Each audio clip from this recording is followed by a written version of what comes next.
It's Monday.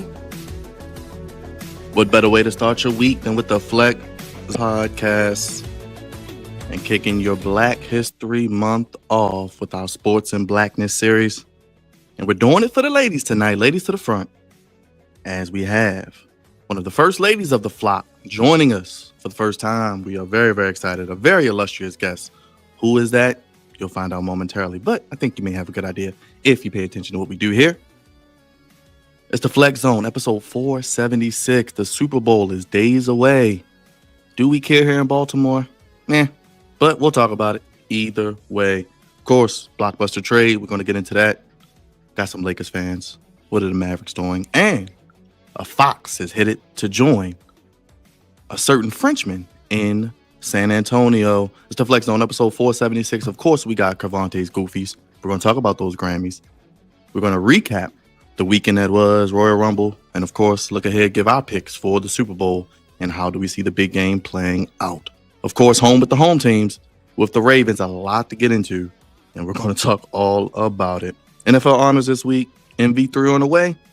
We'll see. Hit the like button, hit the bell, subscribe, vote on our poll, let us know who wins the Super Bowl, and as always, it's the Flex Zone, episode 476. Let's get to it.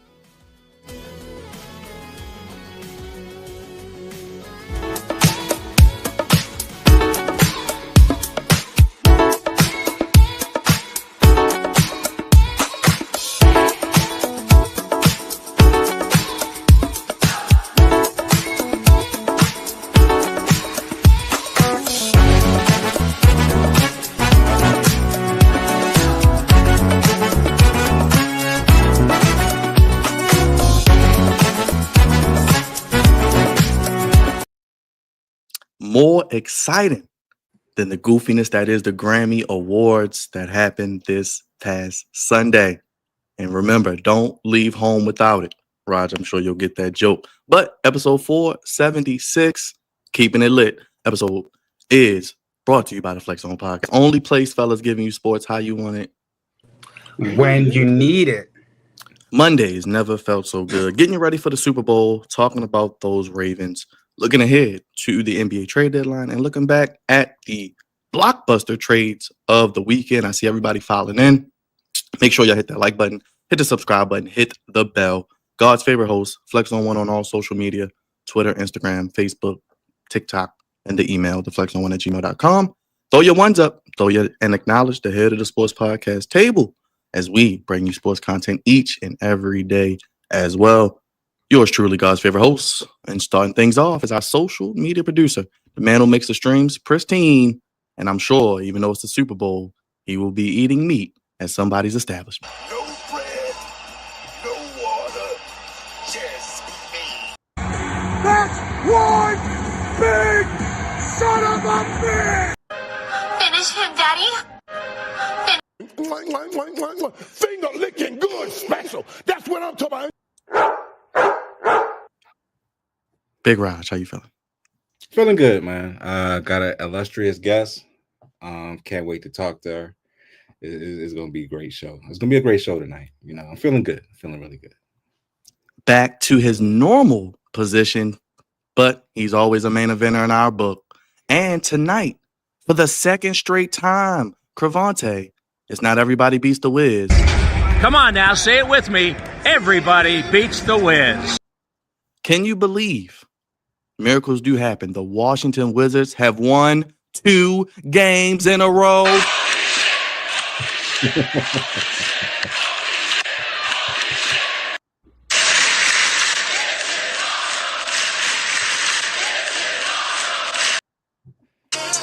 haters can't stand us. Left hand up.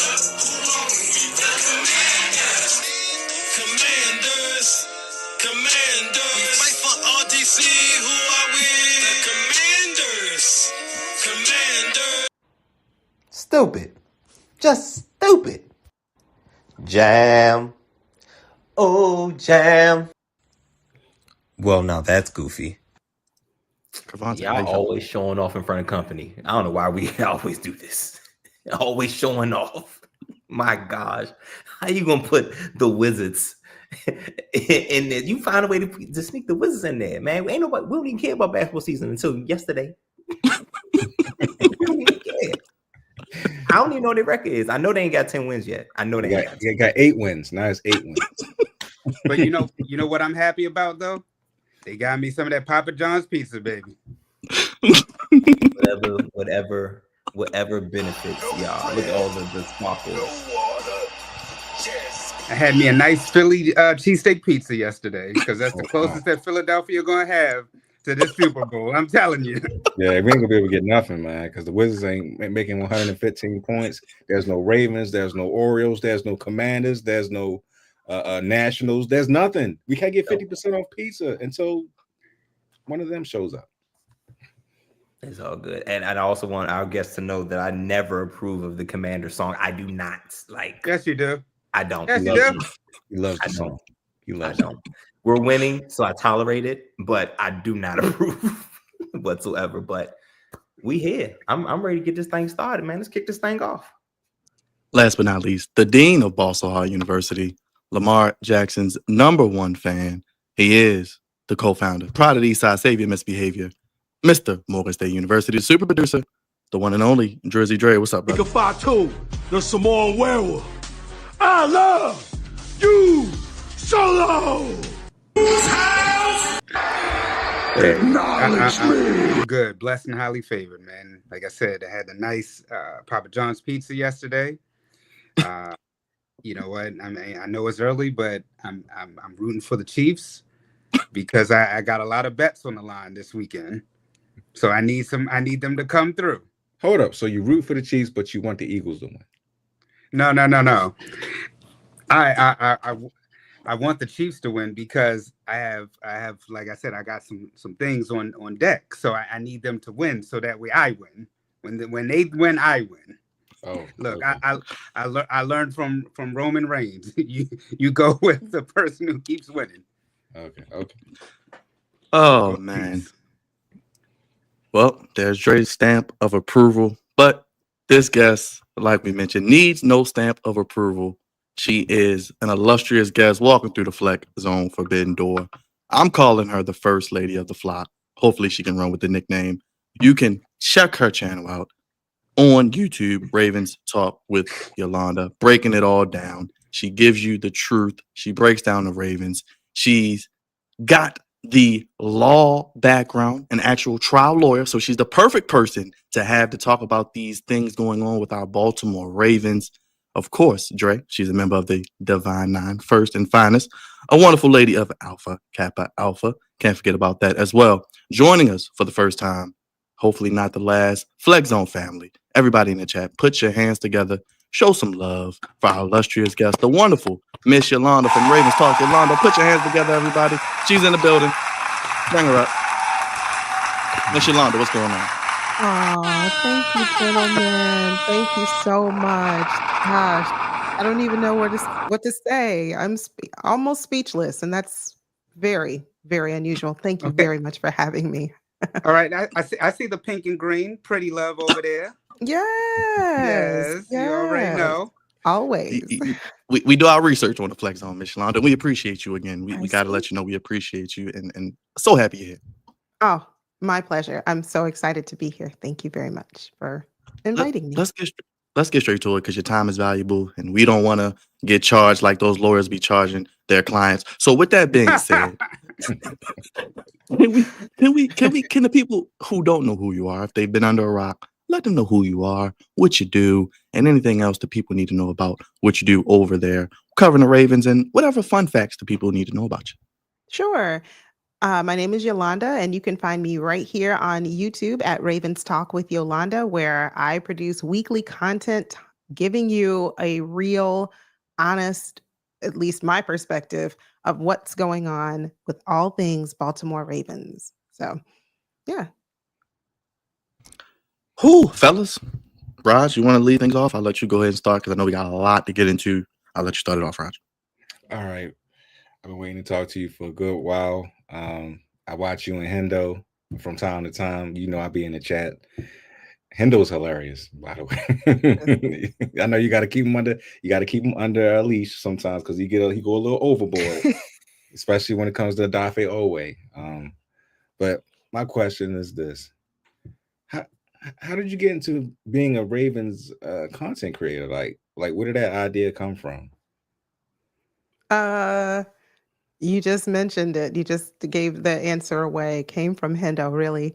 Oh, okay. Um, no, well, it came from Jose and Brodney from Lunch Break Hot Take, mainly Brodney, and Hendo just allowed me to appear as a guest on his show one day because he was doing I guess a promo at that time for Patreon. And he's like, "Hey, if you're a member of my Patreon, if you want to come on and do a show, I'm going to open it up to Patreon members." And I was like, "Oh, okay. Well, let's give it a whirl." And from there, it was kind of like, "Oh, you know what? You need to start your own channel." And I'm thinking, "Well, wait now. I don't know about that. I'm fine with just coming on here and, kind of bogarting my way on your channel and running my mouth and everything is okay." And it was like, "No, start your own channel." So I'm like, "All right, there might be some merit here. Let's do it." Awesome. That's awesome. Yeah. Well, I want to say, well, let's get into the heavy stuff. Let's just get this out the way Yeah. because this is the topic of the off season so far. So, and I want to get your opinion on this. Cravante, get your face away from the camera, sir. Oh, okay, all right. What in the world is going on with Justin Tucker? Listen, I am one who believes in extending grace, but I think there is a point where you have to recognize that it is what it is. At this point, they are just allegations. That's all we know. And the fact that we're hearing from, like almost every day for the last couple of days, we hear a new person has come forward and more corroborating evidence. And I'm like, oh boy, eek, this is not good.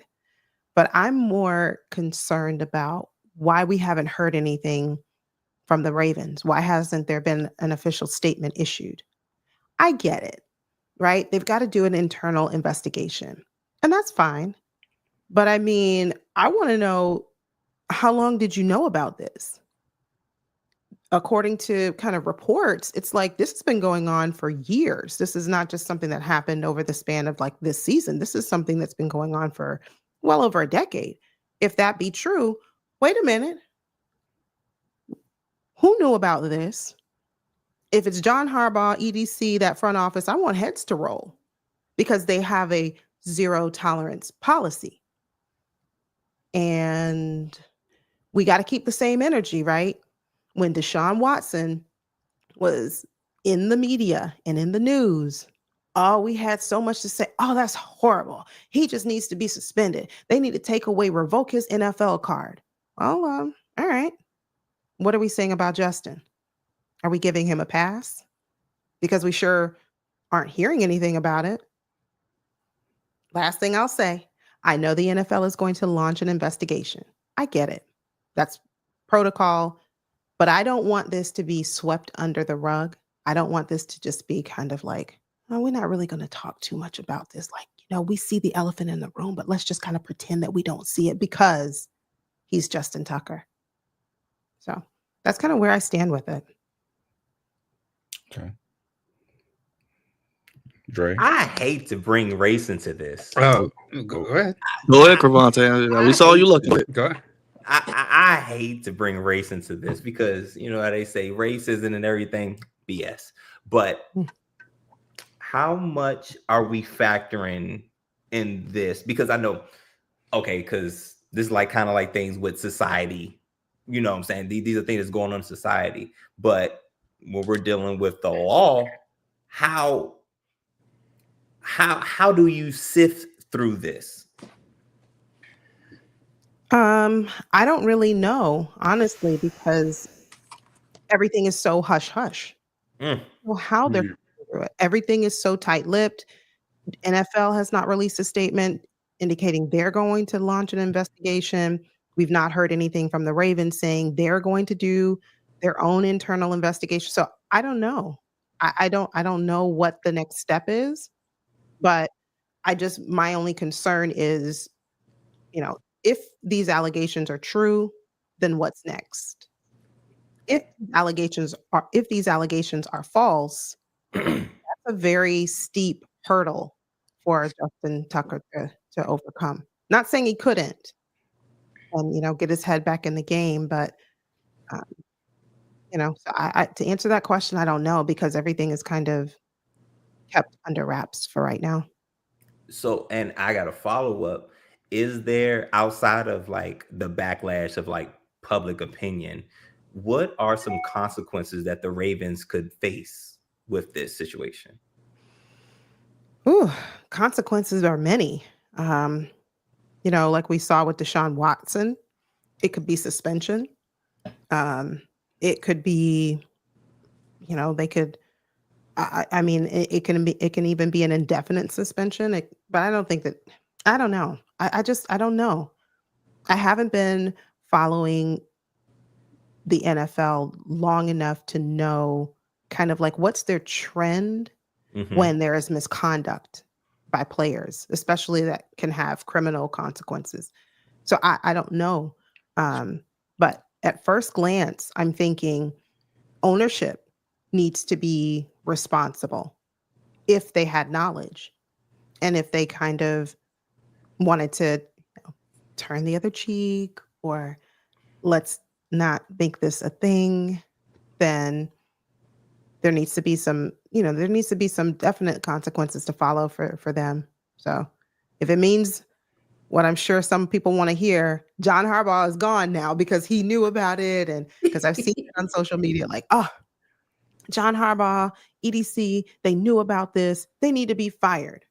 I agree to some extent. I do. Like if that's what it calls, if that's what happens, okay. Because either you are a zero tolerance policy organization like you claim you are, or you're not. And if you're not, like, aren't you in violation of some kind of proviso in the NFL contracts that say like we're not going to tolerate any type of, foolishness between your organization and your players? So, yeah. Look, I mean, Cravante already brought up race. We've seen this with Ray Rice. They had zero tolerance policy with him. So I agree. Keep the same energy if that applies to Justin, if these allegations are true. Indeed. Yeah, for sure. Now, was it on tape?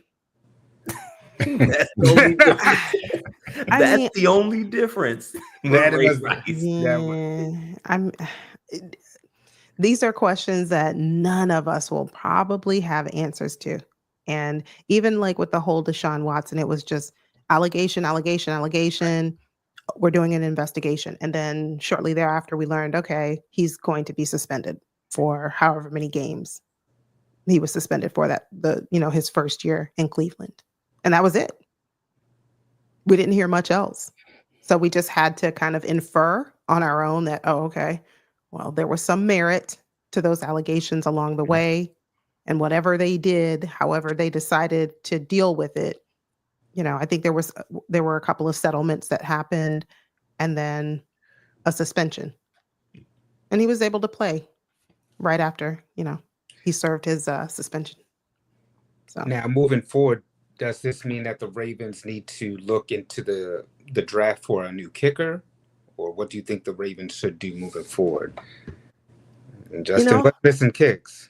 Yeah, I was pretty tough on Justin for that like stint where he was just kind of like you should be. MIA. I was too. I was pretty tough on him. And I think I was tough on him because for so many years we've held him to this standard of almost perfection, just short of perfection, and then to see him struggle with making a 47-yard extra point attempt. Mm-hmm. That's unheard of. That's uncharacteristic. And I was kind of like, wait a minute, what are we doing here? And, I talked about it on my channel. Like, do we need a new kicker? Do we bring in some competition? Mm-hmm. Like, is that what we need to do here, Ravens? So to answer your question, yes, the smart thing to do for the Ravens, because at this point, you don't know what the outcome is going to be. You don't know what's on the other side of this investigation that I hope is going to take place. You don't know what the outcome is. And it's 50-50. He might have done it. He might not have. And then what happens? What do you look like as an organization if you say, well, you know what, we're pretty confident that he didn't do it and that the evidence is going to show that he is absolutely, you know, absolved from any type of liability. And what if the NFL says, no, we have enough evidence here to show that he is, that, that he is guilty? Then what do you do? So to me, wisdom says, okay, you have 11 draft picks. You have 7 original picks and 4 comp. Use one of them and draft a kicker. You have to at this point, because like I mentioned, even if he didn't do it, or even if the evidence is found that he did not do it, you have to worry about, like, can he really mentally get his head back into the game? Can he focus on the game and get out all of the distractions? Because I'm saying it here. The Ravens are winning the Super Bowl next year. So you heard it here first. So we need a kicker, right? We need a kicker on our team. So that's it. We need a kicker. You preaching, because I think the same thing. We're gonna win. Yeah. So what happened this season? Can we go back to the season? I was gonna say, can we go back to the season, Miss Yolanda? What are your thoughts on the season? The slow start, then the meteoric rise, then the playoff run. Zay Flowers gets hurt. I said it. No Zay, no Super Bowl. They go to Buffalo, and I said it also. A lot of people were confident. I was not, and unfortunately, they lost. I don't. You know what? Funny thing is, I don't even know if Zay Flowers would have made the difference. To me. And I mean, we can do like reverse I'll go in the chronological. It's your world, Miss Yolanda. It's your world. You do your thing. I'll go in chronological order. So starting of the season with the slow start, I was like, what is this? I just started this YouTube channel. Let me shut this thing down, because this is ridiculous. I'm not just going to be sitting here reporting about a team that just can't get it together. I don't do that. Like, we need to be better than this. And then we finally started to see an improvement on offense, but our defense was just kind of like lagging behind. And I'm like, okay, wait. My understanding, right, as a female, never played the sport, but just have, like a rudimentary understanding of the game.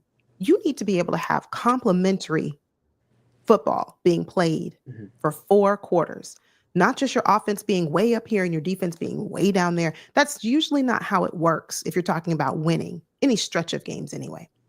And for our defense to kind of just be, I was like, wait, this is really bad.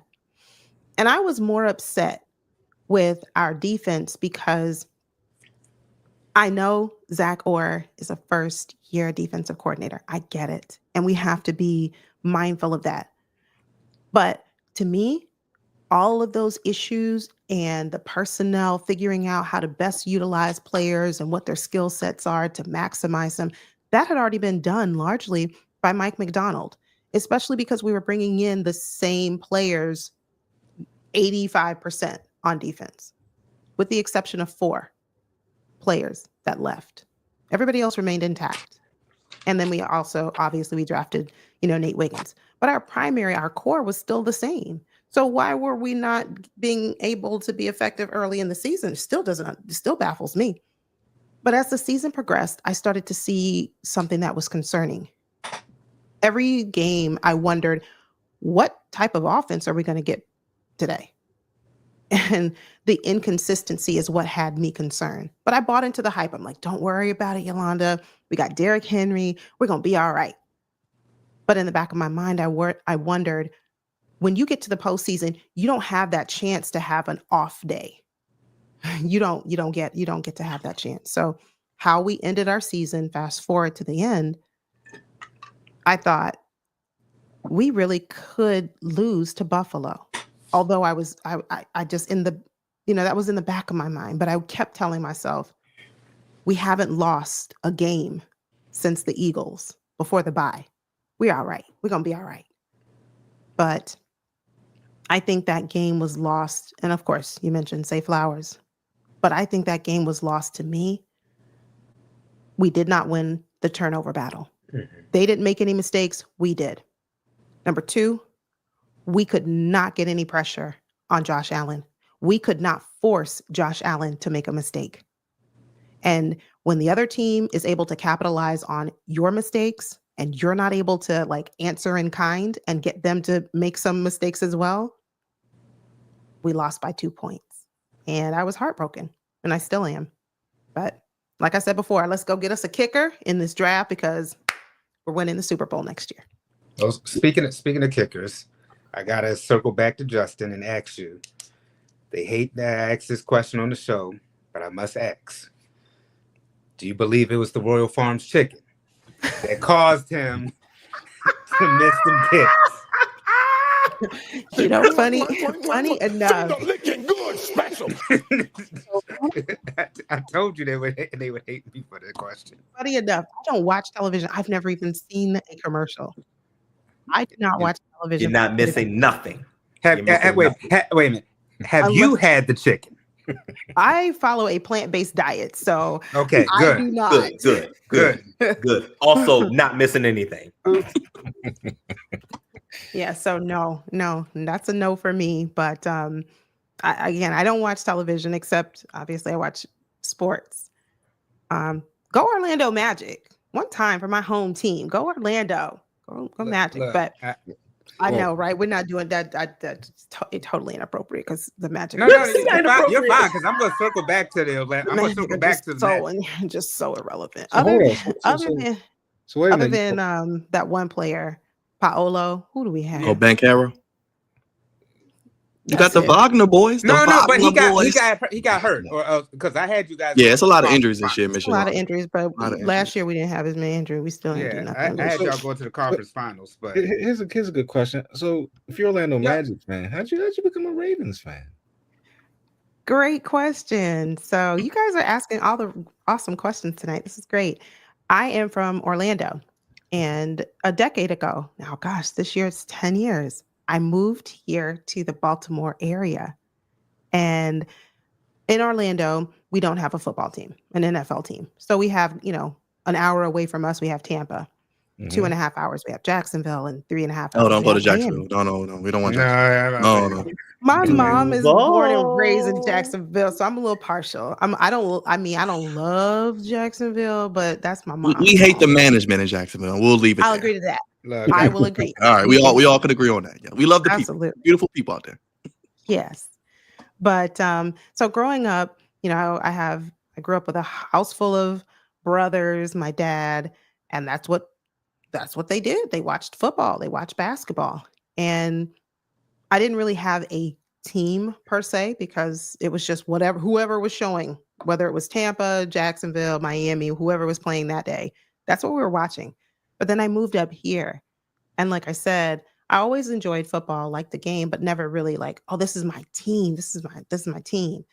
But when I got here and I saw how much the Baltimoreans, and not just Baltimoreans, I mean, even people outside of Baltimore, how much they love and embrace, like it was a thing, like Purple Friday. Like it was just, I was like, wow. And then of course, we drafted Lamar Jackson, who's home team. He's from Florida. And I was like, oh, okay. Well, all right. Well, I'm going to call myself, my team is the Baltimore Ravens. So that's how I became a Ravens fan ever since I've been, moved up here 10 years ago. That's right. Stand on business. You ain't like Joe Flacco? Oh, Fluco? I'm just kidding. I didn't watch him long enough. I mean, I watched him when I first moved up here because he was the quarterback. So yes, he was the quarterback. Don't worry, you didn't miss nothing on Fluco. Oh, stop it, Dre. He's a Super Bowl champion. He's a Super Bowl champion. I'm gonna give him some. I'm gonna give him some credit, right? I mean, and he was here for like ages, and he did well for the team, for the organization. He did okay. Okay. He got a ring. He got a ring. Matter of fact, he got the last one. So we need, that's what I said, the Ravens, we need, it's time. Well, what do you think they need, Miss Yolanda? Because you said they could be in the Super Bowl, not to cut you off, Dre, but with the draft coming up, I mean, what are some draft needs? I'm sure you'll be doing content on it, but what are some draft needs? Do they need to make, I think Roger and we said that he needs to make a move like he did with Roquan. He needs to do something like he did with Marcus Peters. He needs to do something like he did. They need to swing. So I'm a big fan. I'm a huge proponent of like making wise decisions, especially when it concerns money. And if we look at all the names that you just said, how much are we paying them? And how much have they produced? Roquan Smith, quickly, what grade do you give him this season? Maybe I'll start. C+. C. I'll say it. C. And how much are we paying him? $20 million. Nnamdi Madubuike, what grade do you give him this season? Especially coming off of the season that he had before, which was a contract year. I'm going to give him a C. I agree. I was going to say C-, but okay. Marcus Williams, another name. How much did we pay him? Nice. And what grade do we give him? It's down there. The F. It's down there. He didn't. When as you call these names, like the Ravens need to, make moves like they did with this one, that one, the third. I kind of tend to disagree because I don't think that they're not paying attention well enough, because they go out and they make this big splash, excuse me, in free agency, and that free agent doesn't pan out. And if we're talking, let's win a Super Bowl now, which is what my message is for the Ravens. It's not, let's get somebody who we can kind of look for in the future and then who can help us later on. Like, I'm ready to win a Super Bowl right now. And if that's kind of the mindset, I don't think the Ravens have a really good track history, at least in recent years, of bringing in a free agent on defense and expecting them to have a successful year. And I think largely because we're not going out and getting those names. Today we heard free agent upcoming or has demanded a trade. So maybe he's not a free agent, but he's demanded a trade. Myles Garrett. Mm-hmm. Clearly the Browns are not going to send Garrett over to the rival team. I get it. But they would if that's right. Another one. You bring in a Max Crosby. He's too expensive. No, we can't. That's just too much. Okay. And then you keep, remaining on the hamster wheel to which you have found yourself year in and year out, because you can go to the playoffs and then you are just a first or second round exit because you just refuse to invest in what you need. We had one sack, and that was a half sack credited to Nnamdi Madubuike and the other one to Kyle Van Noy in the postseason, in the divisional round. Let me say, let that sink in. One. You mean to tell me you couldn't get somebody from the edge other than Kyle Van Noy? I'll call him out. Odafe Owe. I sing his praises all the time. Nobody from the interior could get after Josh Allen? So. But you know what? You're right, though. These, teams that have been to the Super Bowl, they've made big swings. Eagles, Chiefs, Rams, 49ers. They're the ones out there making the big swings. I mean, for Ravens, you're right. We haven't, made that real impactful swing, except the year when Lamar threatened to leave. But outside of that. But I think Miss Yolanda said something very important. In looking at, because this is one thing the Chiefs do very well. The Chiefs don't mind letting folk go. If they are producing Ladarius Sneed, Tyreek Hill, and they still here.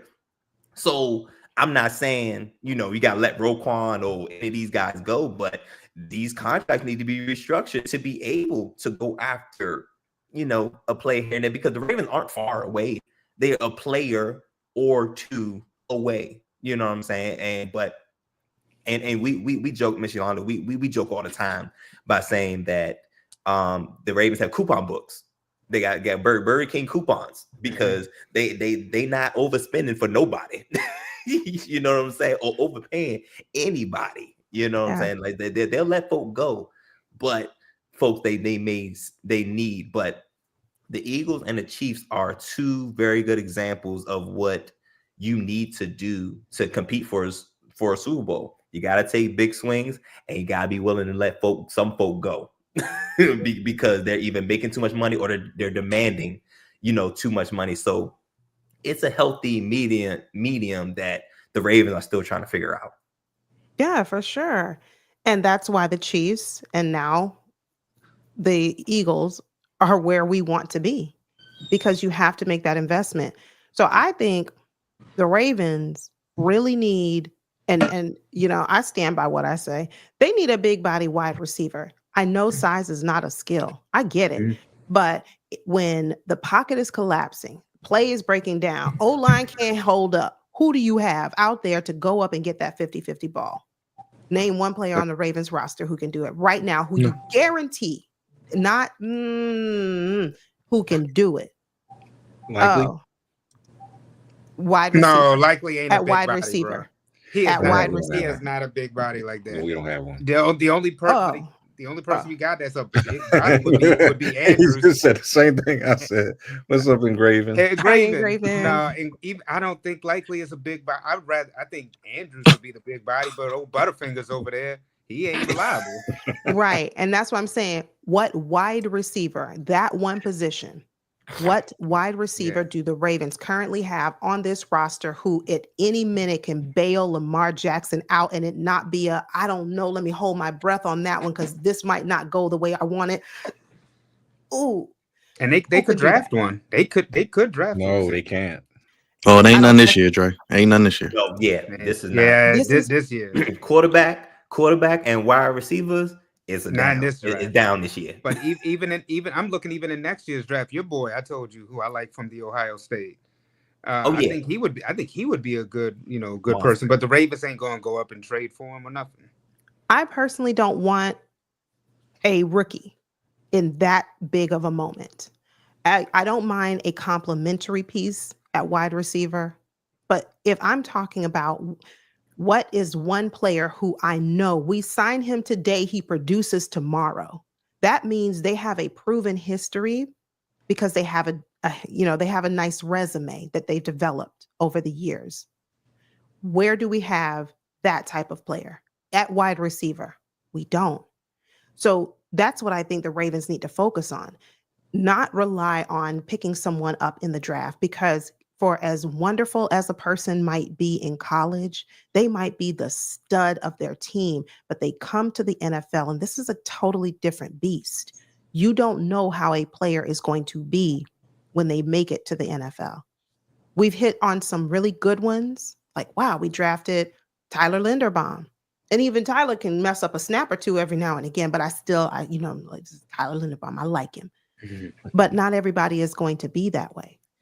And for me, when you are talking, let's get what we need right here, right now, that talent to me can't be questionable.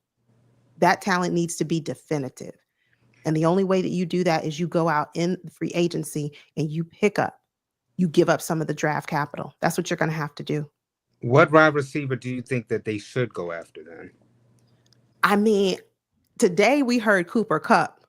Rams are parting ways with Cooper Kupp. I did not have him on my wish list. I said personally, DK Metcalf. DK, that's who I would. That was my pick. DK. You get a DK Metcalf, someone like that, Deebo Samuel. That's who you get. That's who you get.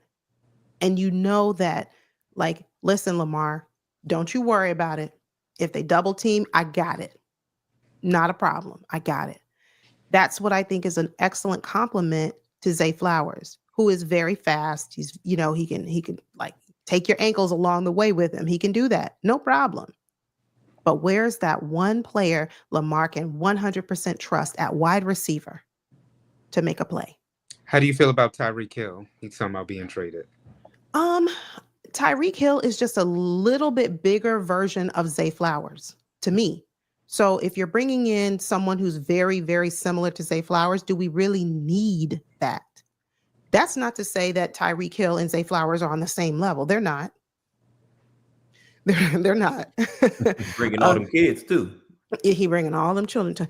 But Zay Flowers, excellent wide receiver. I'm so glad we drafted him. He's one of the ones that just kind of, like you said, from day one was able to come in and put his stamp on the NFL. So bringing in a Tyreek Hill, I would not be opposed to it, but like a Cooper Kupp. I mean, I didn't pay attention to him a lot this past season. I don't know how he did, how many, receiving yards. Was he injured? I didn't keep up with Cooper Kupp this past season, but I'm just talking about when I hear the name Cooper Kupp, he's been a solid wide receiver. But perhaps he did not have a good year this year, and maybe that's why he's on the trade block, I guess. I don't know. What are your thoughts on Rashad Bateman? We saw him have he did have a breakout season for his standards. He also got his money. And he did, but it is what it is. But what are your thoughts with him going forward with the Ravens? I like Rashad. I do. And I said last offseason, my issue is not with Rashad Bateman and recognizing that he's a great player. He is. I give him that. It was, can he and Lamar Jackson, oh yeah, I want to see about Cooper Kupp. But can he and Lamar Jackson get on the same page? Last offseason, we saw, as we know, the wide receivers going down to Florida, practicing with Lamar or wherever they were. And I'm like, okay, Bateman. Oh, never mind. He's not going. Okay, well, forget it. Well, what is going to happen between he and Lamar in terms of their chemistry? It was there. And one thing I'll say about Rashad Bateman, he has some drops. He does. But he can make up for it, and he usually does. And that's one thing that I'm like, okay, I appreciate you for that. Because for as great of a wide receiver as Zay Flowers is, he has his share of drops too. If we want to look at his percentage of drops, he has some drops too.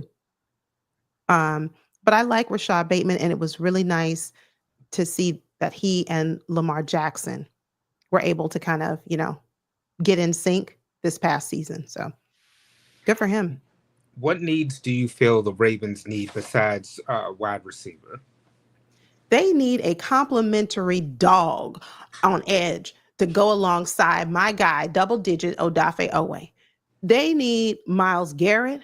They need Max Crosby, somebody like that, so we can really get to these quarterbacks. Because if for any reason the Ravens find themselves shooting themselves in the foot, like they obviously can, we need to have a defense, especially the defensive front, to be able to generate that pressure, create the turnover. That was another one of my biggest issues this past season.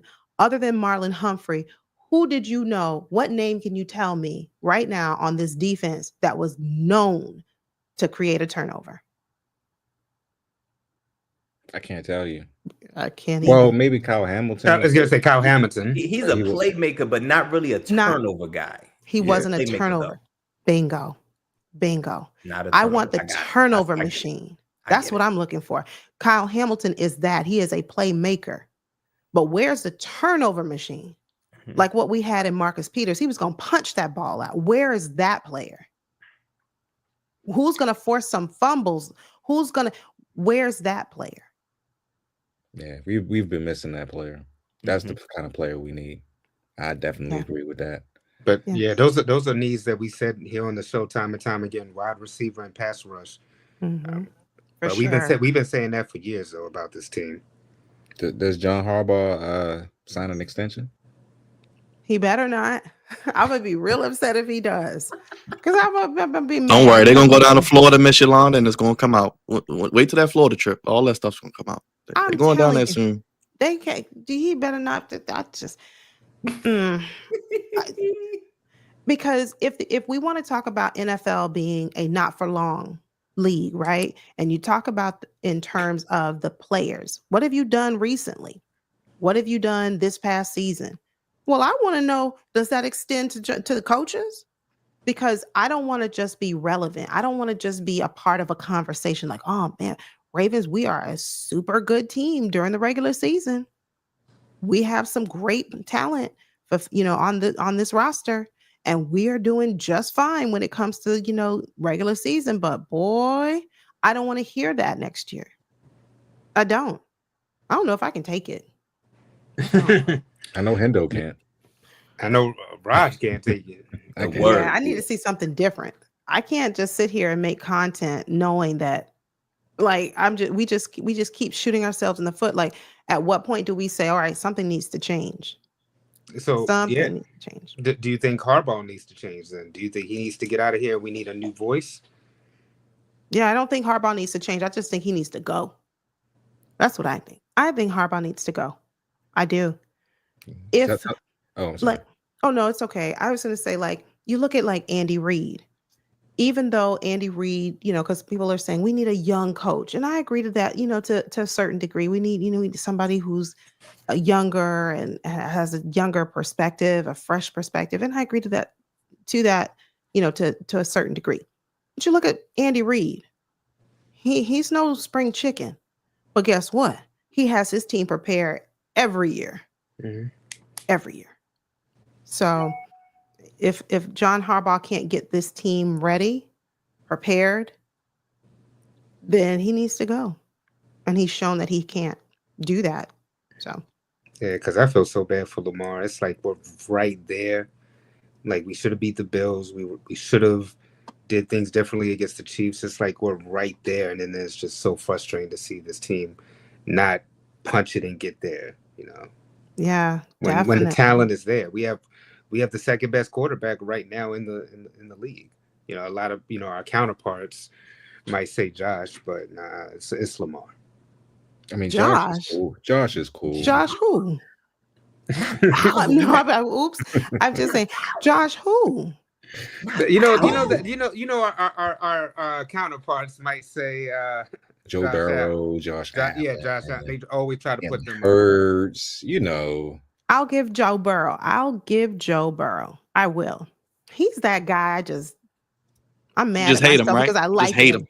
Just I hate like him. him. It's like, oh, he's such a good quarterback. I like Joe Burrow. Such a good And I'm mad quarterback. at Like when he had an It's like Cody. It's really like Cody. He's the Yeah. baby face you love.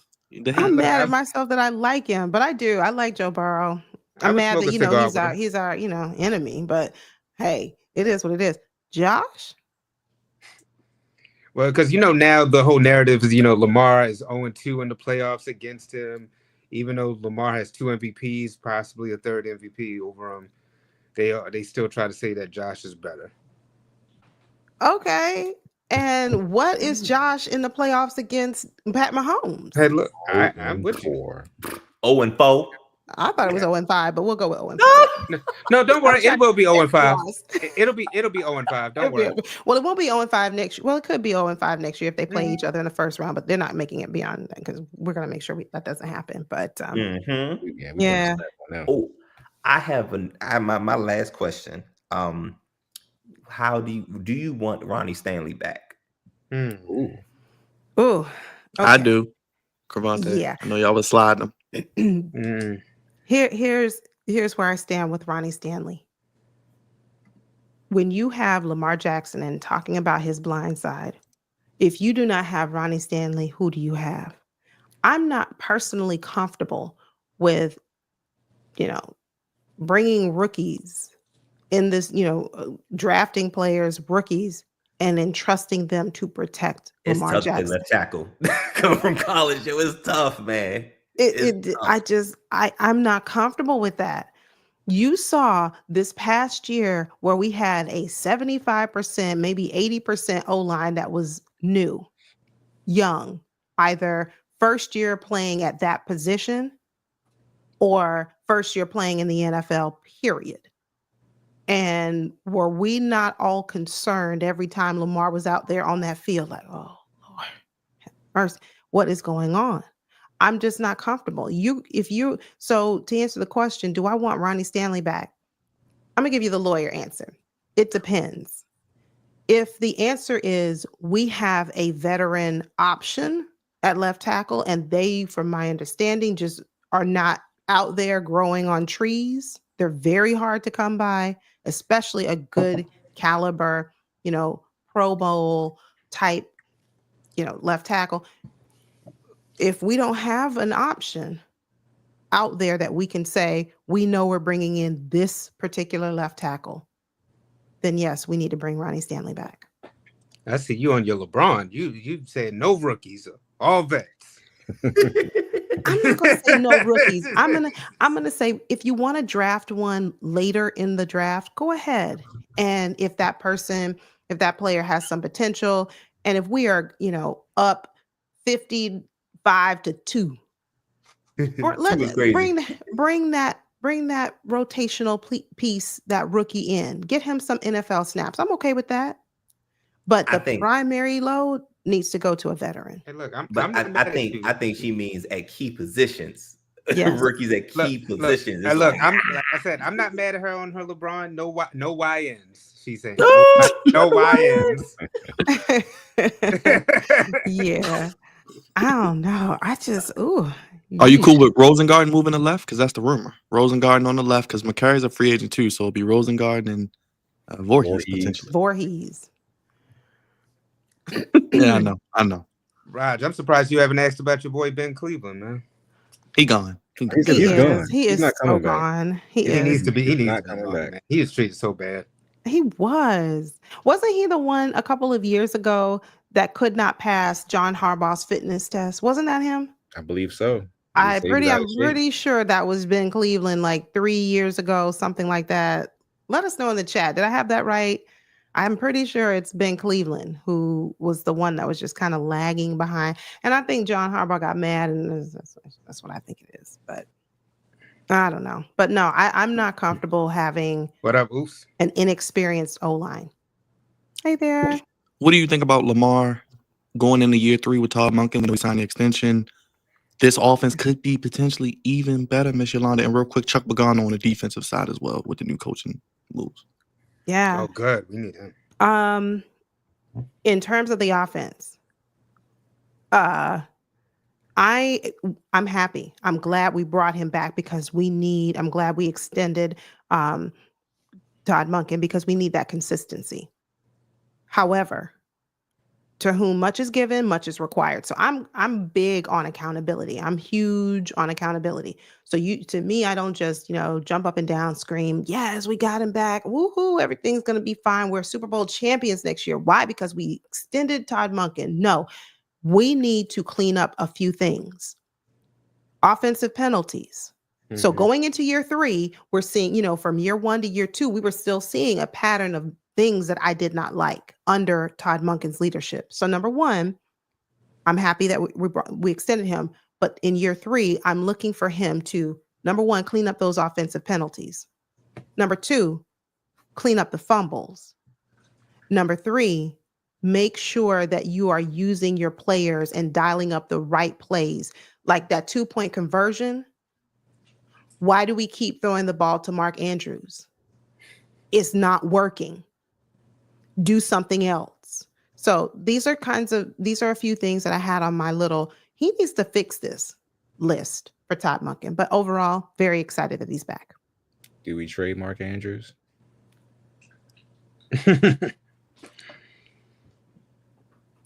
Okay. Here's where I stand on Mark Andrews.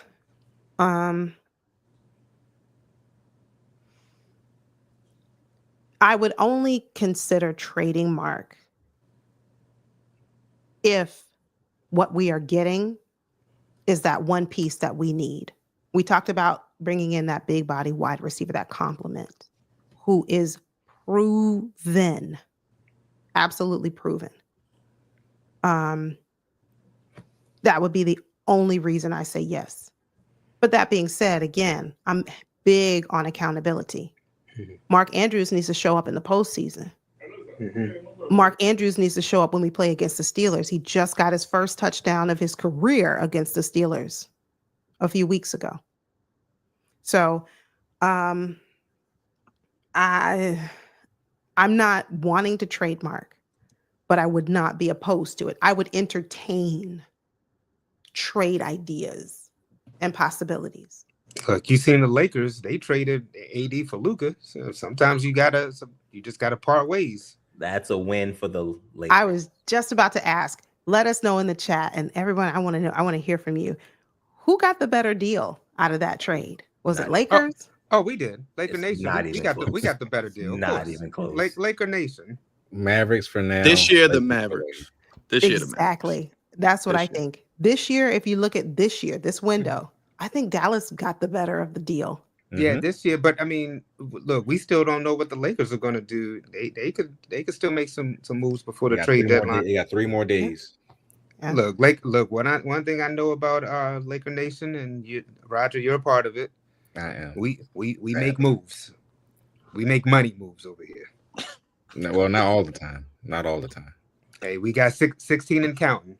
We got 7. What are y'all, Raj? The second 17. greatest NBA franchise of all time? Don't you The start second that. greatest for Don't you NBA. start that. No, we the greatest. To who? Who's To the the first? Boston Celtics. No, We're no, number he, one. get him off the screen because And he aren't they ain't getting ready to win Talking about second. Aren't they They getting gonna ready win to it. win another championship? Yes, Talking they're going about to second. 19 championship. That this year. Kango hat a little too tight. That's what it is. I don't have no Kango hat, sir. You don't got none today. All forehead. Right Because What happens on that Sunday, belt Miss a little Yolanda? too tight. That's what Before happens. we get you out of here, what happens on Sunday in New Orleans? We know the Super Bowl.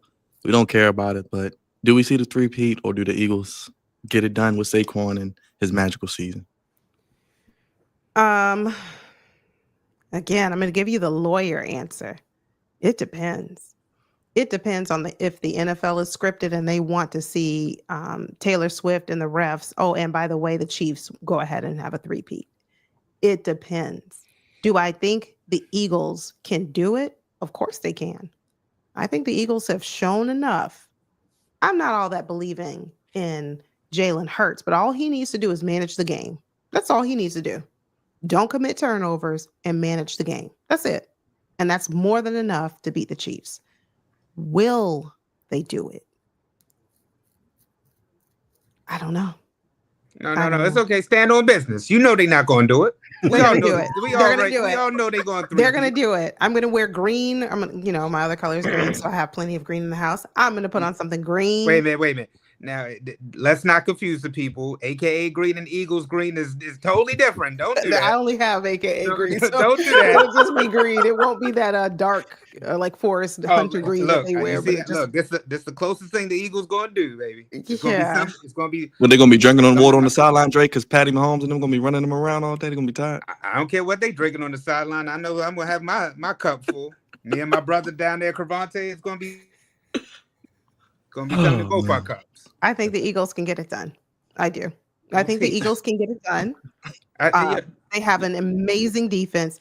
They have the type of players that can cause havoc. I'm going to be paying extra close attention to how they're able to stop or at least limit, contain Pat Mahomes. This is the team that can do it. Look. I hate to break it to you, but we on this show we talk wrestling a lot, so we like to refer to Patrick Mahomes as the tribal chief. That man has not lost a playoff game in nearly 2,000 days. Ooh. It ain't about Sunday ain't about to change.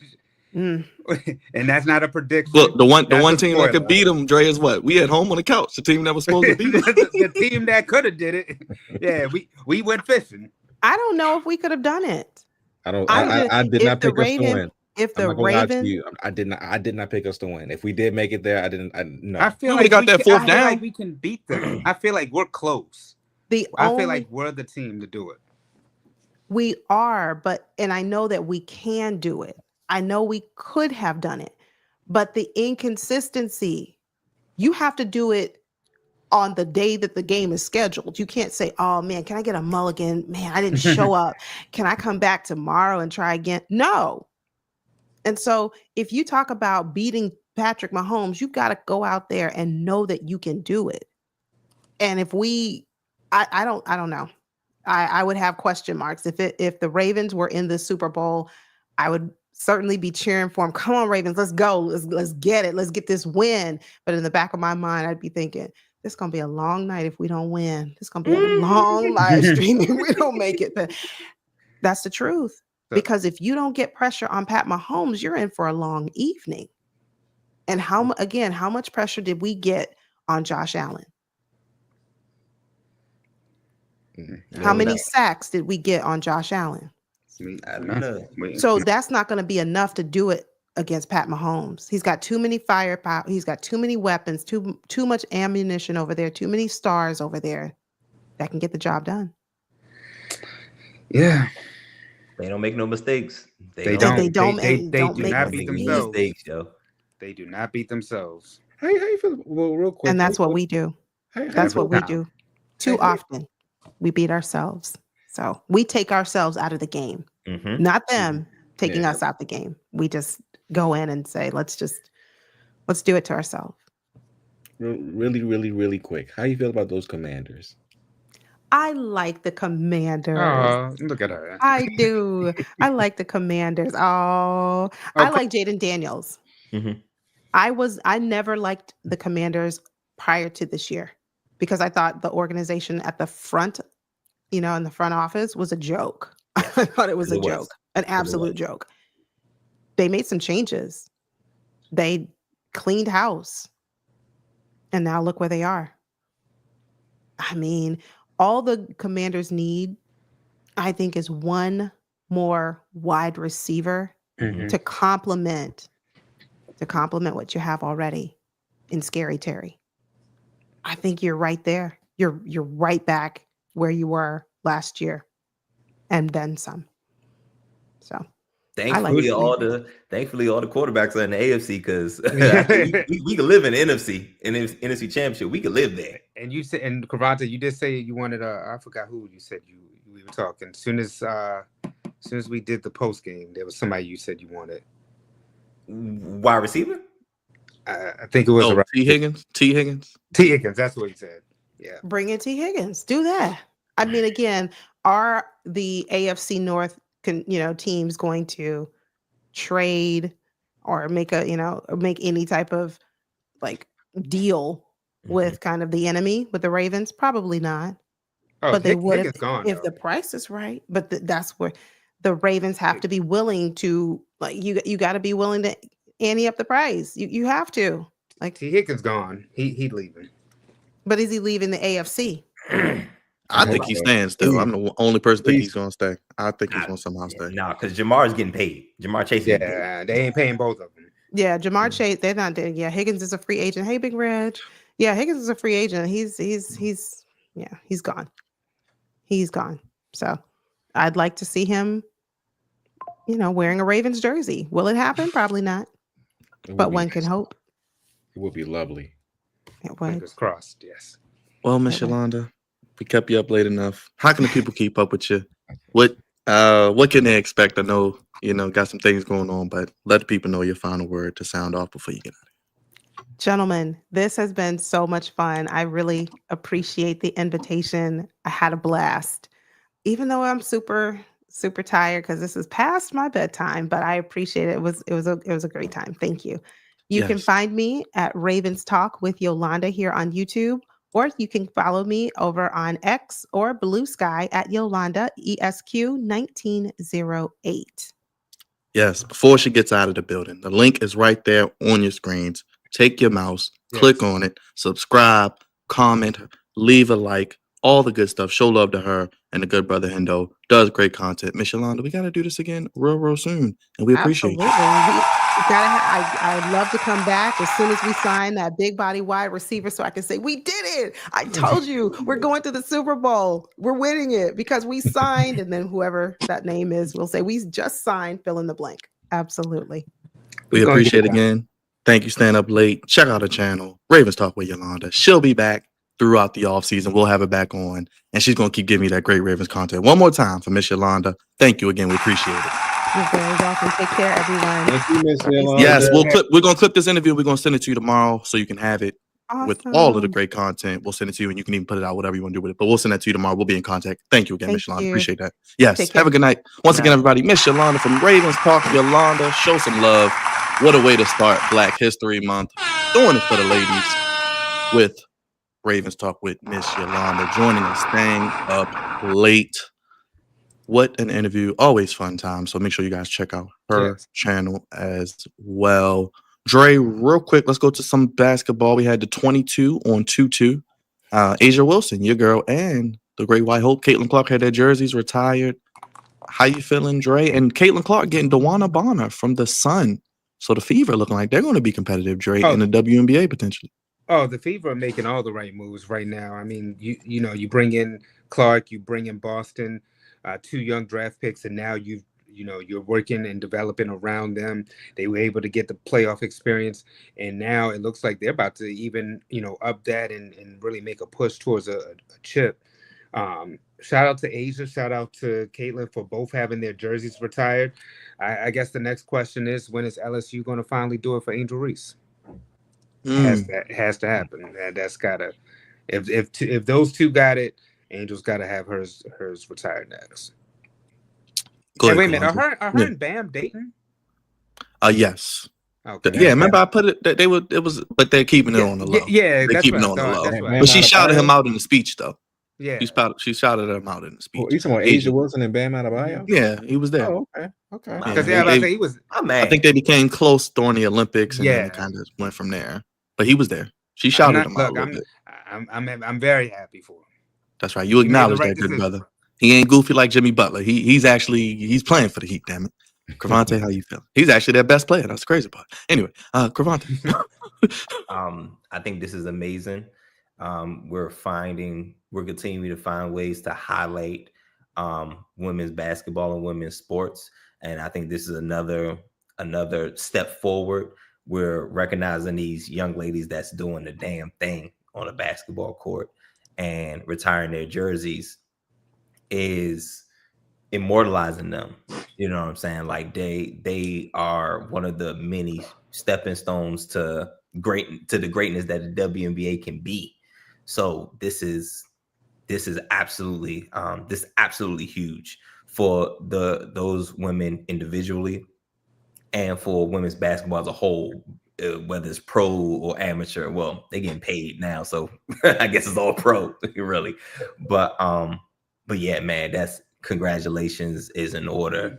Big ups, much respect to both these young ladies. Go ahead, Raj. How you feeling about this? I know you love seeing your girl Caitlin Clark. You may even see her on Sunday in the skybox. In the skybox. She might have a whole list of celebrities in there. You know, from Caitlin to Ice Spice. No, I think even David Letterman was at Caitlin's Even Letterman retirement. might be in I mean, there. her jersey retirement. You will see a bunch of people in that box, but I'm happy for the ladies, man. They've been earning this, for the longest. It's great that they're getting the recognition they deserve. They've been playing their butts off, for the longest time, and now that Asia Wilson, who's the best player in the WNBA, gets her jersey retired, from a former college, which is great. Caitlin Clark, the sensational Iowa player that she was, got her jersey retired as well. It's a great thing, man. It's a great thing. Hopefully they continue to keep doing great things for women's basketball, going forward, so we can have others, get their jerseys retired.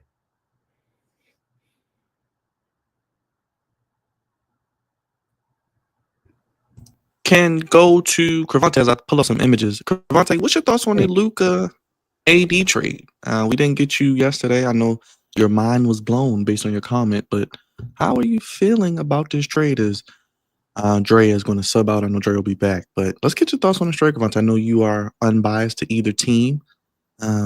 Is this the greatest trade of all time? And then De'Aaron Fox to the Spurs? Cravante, what's your thoughts on this?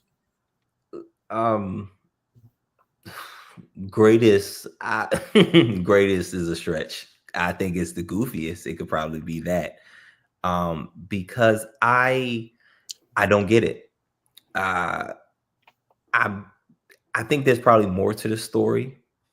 There's no way in your right mind that you let go your franchise player that just led you to the championship, the NBA championship round, and you just let him go because he's quote unquote overweight. Like, again, that could have been a rumor too. I don't know, but for Anthony Davis, and Anthony Davis has been more healthy than he has been, in previous years, but you want Kyrie Irving and Anthony Davis leading your team? I don't think that's a good idea. I don't. Somehow, some way, this is Kyrie Irving's fault. Somehow, some way. But I just don't see Kyrie Irving and Anthony Davis being a good combination moving forward. They're great players individually, but together, I don't know. And y'all say it's good for the short term. I don't even think it's good for that. They just. I don't know. And now Luka's health has been a little so-so, I guess. But Luka and LeBron, that's crazy. That could be absolutely crazy. But to let go your franchise player while he's in his prime is absurd. Absolutely absurd. I think this trade is very, very, very, very goofy. But low key, I love Fox to San Antonio. I love that trade. And that obviously went under the radar because of the Luka to LA trade. But I love De'Aaron Fox to my Kentucky, my good old Kentucky Wildcat, going to San Antonio. I wish Pop was a little bit younger.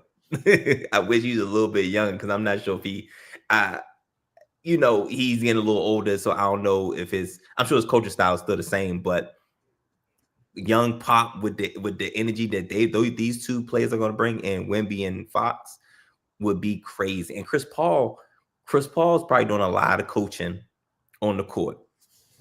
And I absolutely love the trade. Now, Levine to Sacramento, what? I not really sure about that, but Sacramento had to get a replacement, right? Because in losing Fox, I guess they pick up Levine. Hopefully he can stay healthy so they could get the maximum they could get out of this trade. But Fox to San Antonio, I love that. I love that trade. Absolutely love that trade. Raj, you like that? You gonna be throwing up to LA? You like that? You seen your boy Luka? Did you ever think this day would happen? I know you're not the biggest fan of the trade, but I'm not a Luka fan. Kobe approves. Kobe approves. I mean, Kobe, your boy. I know Kobe loved him. Kobe liked him. He got to see him play, and he took a picture with Gigi, which was cool. But I'm not going to say he's not going to make a difference for this team. And once LeBron's career is over with, of course he is. But my question is, will he be in shape? Like if the rumors are true, if he's out there slacking off, at the beginning of the season and he's out of shape, but he works his way in, during the season, like we don't got time for that, man. Because right now they say you're 25, but you're gonna be 26, I think, at the end of this month or maybe next month. And then as you age, things start to change in your body. Some of the things you used to do or you used to eat, you can't really eat them like that anymore. And your body just changes physically. So will he be dedicated, to working out a little bit more? I mean, I'm not saying he got to be cut like LeBron or anything like that, but we as a Laker Nation, expert, you have to be at your best if you want to be on this team. There is no slacking off. There is no, gaining 30, 40 pounds during the season. We're not doing that. The only person that got away with it who could do it was Shaquille O'Neal because he was Shaq and Shaq could do whatever the hell he wanted to do. But we do not tolerate that kind of mess here in LA. So hopefully, he gets his body right and he gets his mind right. Hopefully LeBron can give him some tips on what he needs to do and to keep his body in tune, because LeBron is he is the greatest oldest player I've ever seen in my entire life. I've never seen nobody at 37, 38, 39, 40 years old still able to do everything he did when he was in his early 30s and maybe even late 20s. Never seen that. So hopefully he gives Luka some tips. As far as the trade, like I said yesterday, I wasn't the biggest fan of it, but hopefully over time to see what the Lakers do. We'll see what happens, going forward. And the Mavericks, like I said, I think they're still contenders, even with AD. They have a lot of defensive players on their team. They might need some more shooting. Who knows if they get it or not? I don't know. But they're still a contending team. As far as De'Aaron Fox going to the Spurs, I thought that was an amazing move because Chris Paul is old. He's not going to be there very long. And De'Aaron Fox and Wemby will probably be there for the next 5 to 10 years, maybe. And after that, they're one piece away. I think they're 1 or 2 pieces away from actually being a great contending team for the next, like I said, 5 to 10 years. So that was a perfect move. Zach Wilson, yeah, Mark. I know. I mean, not Zach Wilson. Zach. What was it? Zach. Levine. Yeah, there you go. Zach Levine.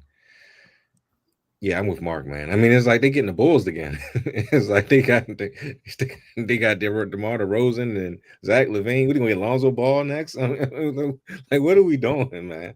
What are we doing? They need to, if they traded their best player away at this point, just trade the bonus away too. I mean, give them to the Lakers. You know what I'm saying? Just come on, give them to the Lakers. You know what I'm saying? But on a serious note, I think they're on a rebuilding tear, and I don't like that combination. We already seen it. We already seen the combination.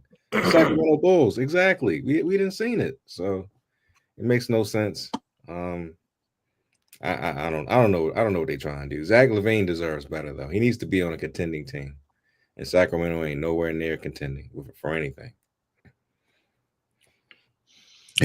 Y'all see any big names? I just pulled up the note about Kevin Durant, Jimmy Butler, obviously, Cavante, Raj. Trade deadline's not till Thursday, so we could see more names moving. I would love to see Kevin Durant in the Lakers uniform, but that's not going to happen. Yeah, Jimmy Butler's the next domino to fall because he has got to get out of Miami. He has to, absolutely. He has to. He cannot stay there. They don't want him there.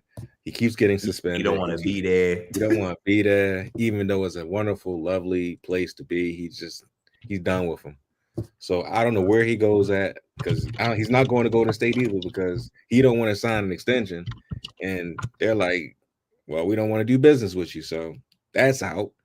So I'm not sure I'm not sure what they do with Jimmy Butler at this point. So wait, is Jimmy really playing hardball like that?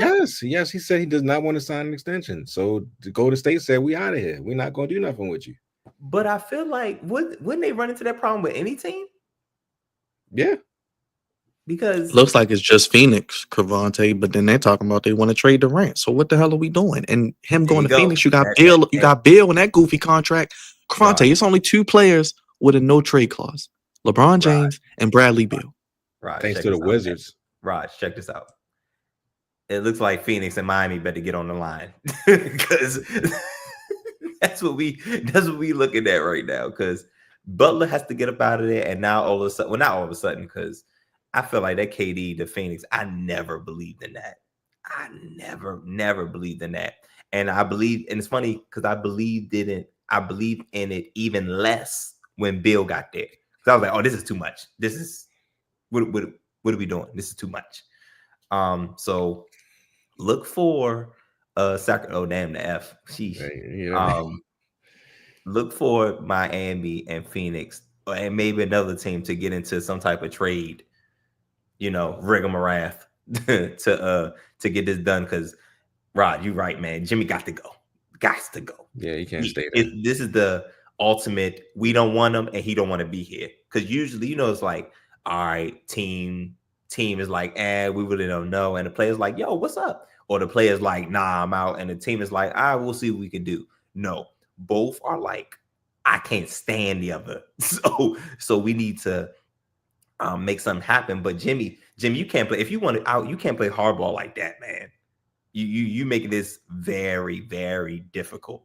And Jimmy, we know Jimmy's a hooper, but this ain't doing good. Like his character is like being in question, right now at this point.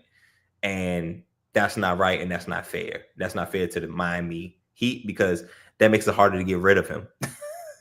You know what I'm saying? So, hey, man, see what y'all can work out with Phoenix. And on top of that, Pat Riley is very petty. Oh, what? And Jimmy Butler is just as petty as Pat Riley. They might have the same birthday. So, I don't know. But, yeah, a combination just don't work anymore. No. And Pat Riley, his middle name has to be Eddie because he is a petty guy. So this isn't one of those things you want to get back and forth with. You don't want to get back and forth with him. You know what I'm saying? Very, very powerful in these NBA streets. You know what I'm saying? But Jimmy, let's just go ahead and part ways, but let's not make this difficult now, because if we can't get it done by Thursday, you stuck with us. Well, let's do this while we're waiting for Dre, because all we got is the Super Bowl. Let's go to Goofy's, Cravante, because I do want to get your reaction to the Grammy goofiness that I mentioned before the show while we got the people here, and we'll go into your Goofy. So let's bring Goofy up. We'll talk a little about the Grammys. I'll let Raj give his perspective because he did watch it. So we have a first-hand account. He can tell us the good, bad, and ugly. Then we'll get into the Goofy that I was mentioning to you, and you can tie that in with your other Goofies. Sound good? Okay, let's do it. Let's bring up Goofy. It's time for Cravante's Goofies of the Week in the Flex Zones 2025 Grammy Recap. Sponsored by Big Raj. Oh, gosh. Something wrong here. Well, now that's goofy. Stupid. Just stupid. Jam. Oh, jam.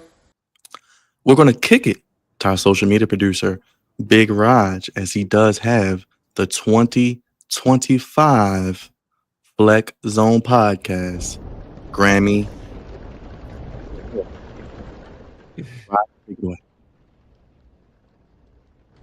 Are you playing the music, Byron?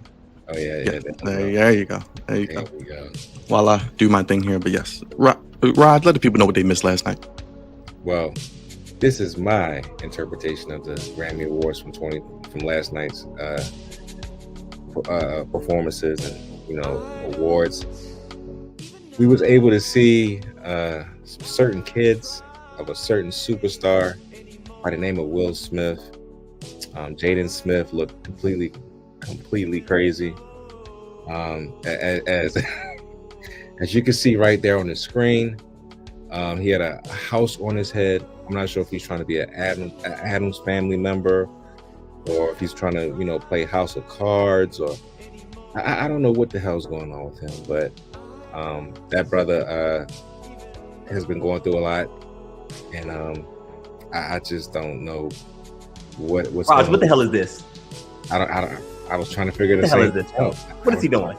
Bro, he had it on the entire show. He did not take it off. He was sitting down with the damn thing on his head. And like I said, the people behind him was like, bro. And his sister was half naked as well. You want to show that, Byron? You can. His sister was half naked as well. It was very weird.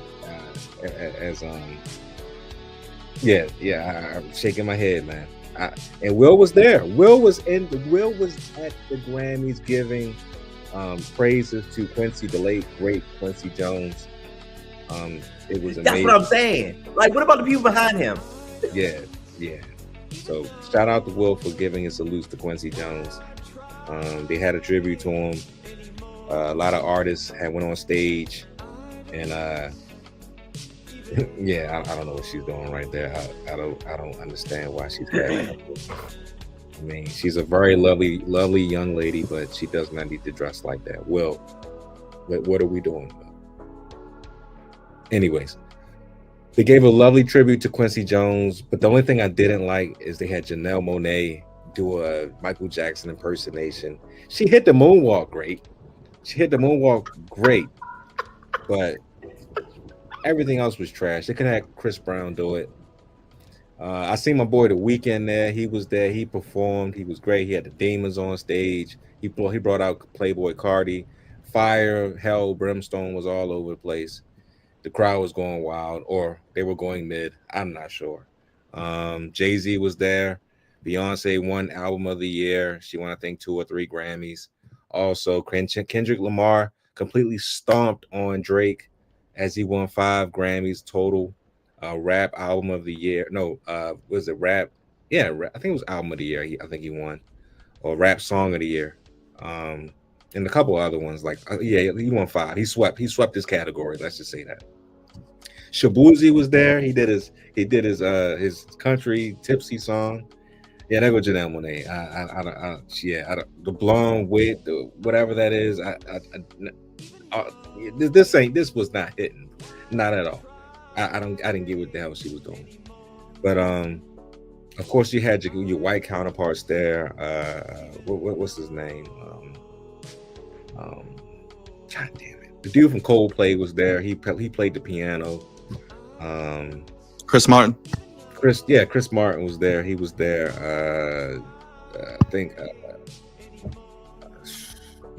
Here comes the moonwalk, Ramante. She about to hit the moonwalk on you. She about to hit the moonwalk on you. Watch the feet. Watch the feet. Watch the feet. She hit that joint nice. That joint was smooth. I ain't gonna lie. That joint was smooth clean. right there. That was clean. It was smooth.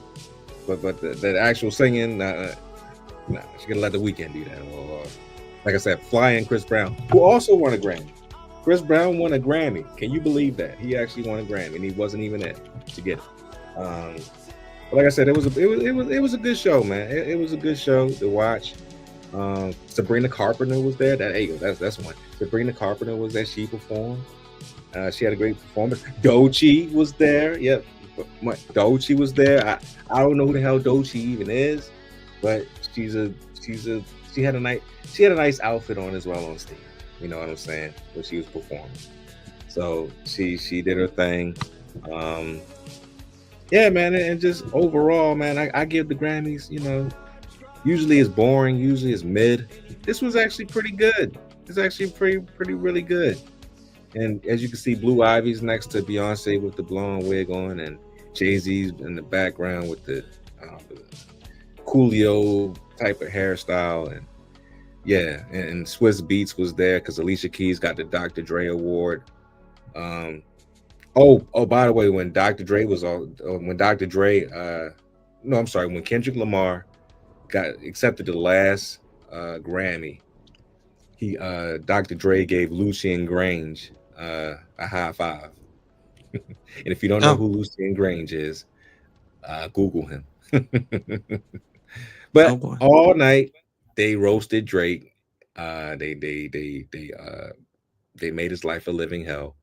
They reminded him that, you know, that he will never be like us. And next week, the Super Bowl Sunday, they're going to probably annihilate him some more. So do it again. Yeah, they're gonna do it one more time, you know, just for good measure. But yeah, it was a Kendrick fest. Beyonce won a couple awards. Doshi did well. The Weeknd came back. Like I said, he boycotted the Grammys for a while, but he came back strong. And it was a good night, you know, for a lot of Black artists. And Beyonce took Album of the Year, so that's you know, shout out to her and Cowboy Carter. It was fantastic. So, but yeah, man, that's my interpretation of the Grammys.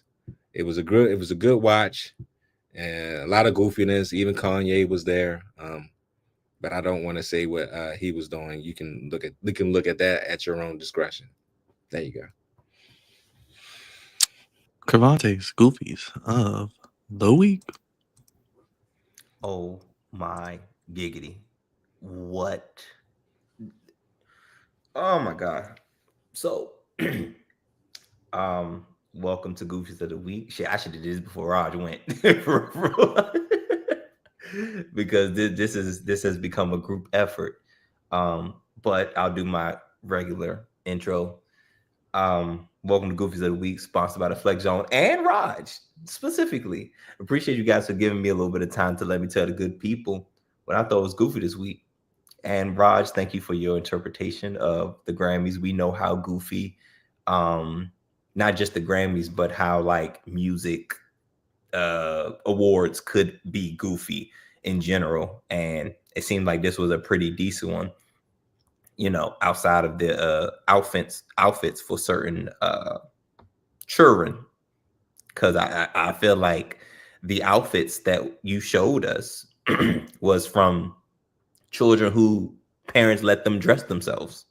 I think that's the vibe that I get from them. But we know Will and Jada, how they have raised their kids. They really expressive. They allow them to express themselves, no matter how goofy they may sound and or look.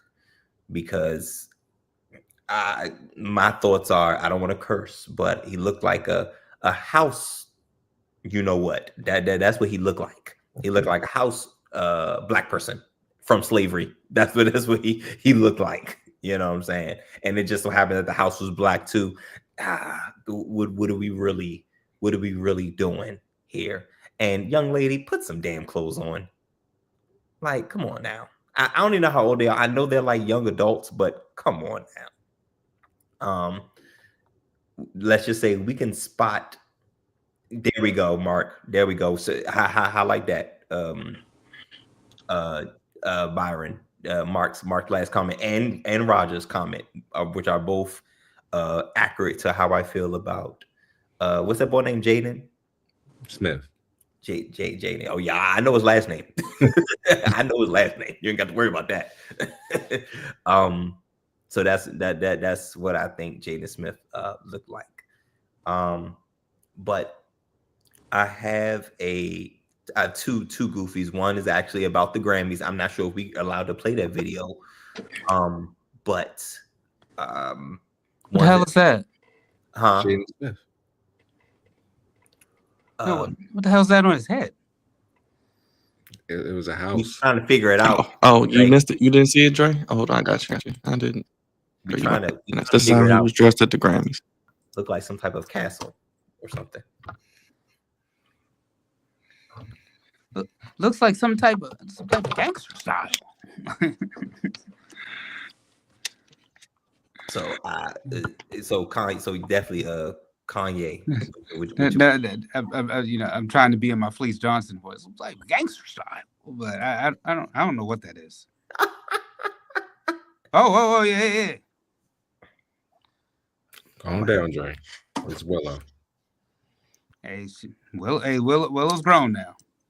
Oh gosh. But boy. So I have a sporting one that I'll piggyback off of that I was talking about earlier, and then we could get into the Kanye one. I don't know. Is there a video for that? You want to see that? Okay. No, we want to see it, but we can't show it. Fair enough. It's cool. I'll just talk about it. But okay, so we'll go over the sporting one first. I still trying to figure out what the hell the Dallas Mavericks were thinking. There has to be more. There has to be more to this. Maybe Luka Doncic doesn't have the best attitude. Maybe his character's in question, because I don't see how in his physical prime, and you just came off being in the championship round, that you would trade your franchise player for a guy who does not have the best track record for staying healthy. Thank you. So I don't know. This I know you guys were saying short-term Dallas. Mark. Short-term Dallas won this trade, and long-term Lakers. I don't think it's short or long-term. I think this 100% goes to the Lakers, because think about this. Your superstar is Kyrie Irving and Anthony Davis. We've seen them try to run their own teams individually. When they're the main person on their team, they're lottery picks. Those franchises are lottery picks. Now, together, I don't know, because neither one of these guys are alphas. These are two. Raj, how do you say these are two? Beta. These are two betas. So you know what happens when we got two betas running something? It's going to the ground. It's going in the ground. And I'm not saying that they won't play well at some points during the season. I just don't see it from their personalities and how following their careers. I don't see how the two of them make a good match. On paper, sure, they're stars. On paper, 2K maybe, but in real life, I don't see it. I absolutely don't see it. And I think the Lakers absolutely fleeced the Dallas Mavericks. Absolutely fleeced. I don't think any percentage of this positively goes to Dallas. We'll see what happens, but who's gonna lead your team? Mr. Yeah. Y'all remember all the PTO he was using last year? Y'all remember that? Y'all remember all that PT he was using before he got to Dallas? I didn't know he had that much. These are the type of guys who this is the guy whose feelings are very much involved and very much. Oh gosh, that's not Luka. Stop. Not Luka. Stop. That's not Luka. Fat boy can ball though. No, he could hoop. He's good. I've seen videos of him. He's good. That boy good. That boy good. That boy good. That's one big son of a bitch! Finish him, Daddy. Hey yo, so I don't know for Dallas. I don't see this working out. And Jason Kidd got to be like, what the hell? Jason Kidd's like, yo, y'all got to be kidding me. So yeah, and of course for LA, once Luka is he injured right now? Yeah, he's hurt. Yeah, he said he'll be back by the end of the week. He's been dealing with a calf injury, the same one he had last year. And was that Luka with Harvey Dent? Was that who that was? Not Harvey Dent, yo. Oh, yeah, that's Two-Face. Yep. And when Luka comes back, now this will be interesting for the Lakers because Luka is a very ball dominant player. Last year, he kind of was playing a little bit more than usual off the ball, but for Luka to be effective and to be active and to be engaged in the game, he needs the ball. Mm-hmm. And we know LeBron James is probably the most ball dominant, at least in modern basketball that we've seen in the last 20 years. LeBron needs to, the ball has to travel through LeBron, but it has to travel through Luka. So it'll be interesting to see how they figure that out. But you fleeced another franchise player from their organization. Now you Lakers, you're evil. You're evil. Cause what? I'm still trying to figure it out. But I think the Lakers absolutely fleeced the Dallas Mavericks. No, stop saying that. We ain't fleeced nobody. Yes, we did. Stop it is what it is, brother. But okay. I'll leave that alone. Worst trade in recent memory. But I'll leave that there. We will revisit this to see how the years end. Mark, you gotta stop, bro. That's the basketball. That's the basketball he's holding, not his stomach. That's the basketball. But let's go to the Grammys. So I may need some help with this. Look at Luka out here doing it. He doing him and Steph Curry, man. They really entertaining on the pregame side of the game. But let's go to the Grammys. Let's go non-sports for a little bit. Shooting down is crazy. I do want to say that sitting down is crazy. But Kanye West. Hey, we remember this guy, Kanye West, the guy who was a billionaire, then dropped off from being a billionaire. Now he may be back. I'm not sure. Who knows? And really, who cares? Because he's a goofy. He finds a way. I want to read the headline that you guys sent me. Oh man, dang, which one was it? Was it the one that D was in? Can we show this? I don't know. Can we show it? I'm not even sure. It's like the most safest I can do. So look, this is the headline. Kanye West in shock as his naked Grammys stunt with Bianca Sensory. Is that her last name? Cost him $20 million with an M. Tokyo gigs after rapper greatly misjudged the tolerance of the Japanese people. Kanye. What the hell? Oh no. You know, you can't do that American mess nowhere else. Everybody else locks down. China, they get down on them people. You can't just do anything over there. What's wrong with you? You're not in America. That shit you trying to get away with only happens in the States. Because we don't know what we're doing. We don't know what's going on. We allow any and everything. That only works here. How dare you go to somebody else's place and parade your naked wife, right? Wife. That's a wife. Mhm. That's a wife. Okay. Yep. You parade your naked wife, who of course looks like Kim because he has a type, but looks like Kim and his butt a ball, naked. And you think people taking going to just accept that goofiness? Are you dumb? What are we doing? Look at this. Straight back, Cravante. Look at that. Look at that long back. Look at that long back.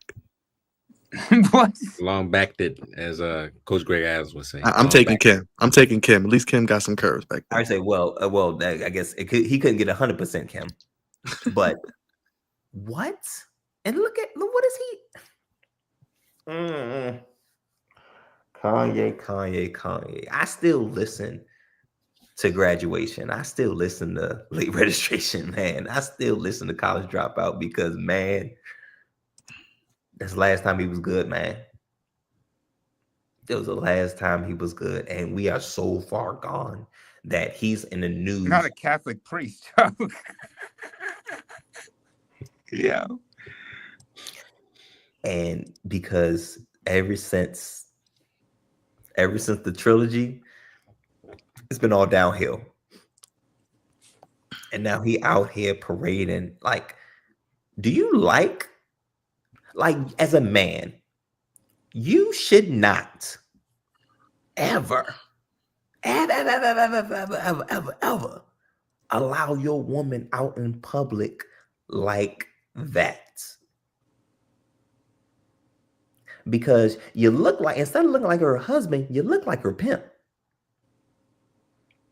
Because you look like you advertising. That's what it look like you're doing. And I don't know what other businesses Kanye West got going on, but I didn't think pimping was one of them. Did y'all know? I didn't think pimping was one of his businesses that he's involved in. And he looked like he's straight from the late 80s, early 90s. What are we doing? What are we doing? Like, what? Because this wasn't her idea. Like, everybody, we get that this was not her idea. Couldn't have been. She's just going with, because this is where the gravy train going. She down for whatever because she hit the bank.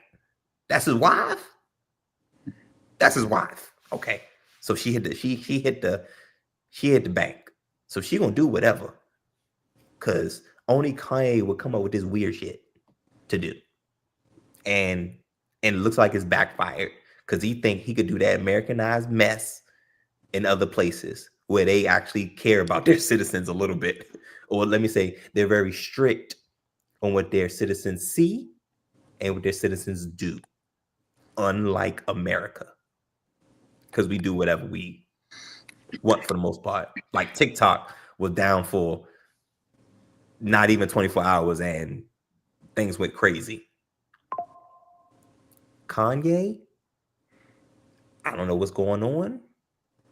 We haven't known what's going on for a while, but bro, you gotta keep that thing under wraps, bro. That's supposed to be your wife. Ain't nobody supposed to be saying her like that except for you. And again, he might be in the pimping now, y'all. I don't know. He might be in the pimping. I don't know, because I don't know what man would allow his wife to be out like that, especially at an event where where it's gonna be a lot of folk. So Kanye Yeah, that's true. continuing. They're trying to get back in them headlines. That's all. Anything for clicks. I guess he's anything for clout. I guess he's any publicity is good publicity. Nah, not I guess. But Thoughts is right though. Thoughts is right. It really is the album cover of My Beautiful Dark Twisted Fantasy. Damn, ain't that something? Ice-T. He pulled the Ice-T. He probably pulled the Ice-T because y'all remember Ice-T's album cover with his baby mother on it. Yeah, I do. I remember it. But this is worse though. This is worse. This is as tasteless as it gets. But anyway, I'm tired of talking about Kanye. Kanye is a goofy, big goofy of this week and possibly, who knows, for the year. This is eligible for the year. It's pretty very, very early, but and the Dallas Mavericks organization did Mark Cuban is he part on is he still he's still a owner, but he's not the majority owner anymore, because it ain't no way in hell he would have signed off on this. That's what I'm saying. I'm like, where's Mark Cuban at? And the rumor is they're trying to move to Vegas as well, Clemson. They trying to where? Move to Vegas. That's the new rumor or old rumor. That's why they sold him, because they want to move it. And I have a picture of Interesting. Yeah. Hold on. I got you. Miriam Adelson. Miriam Adelson, the majority owner. So there you go. 5150. That's her. Yeah, that's my man Corey Holcomb's podcast. I think they own a lot of Vegas property. So that's how they got their riches, Cravante. So that's why they want to move the Dallas Mavericks to Vegas. But this is her. She's the majority owner. They would, of course, she would. Oh, of course. They would be wild if they moved the Dallas Mavericks.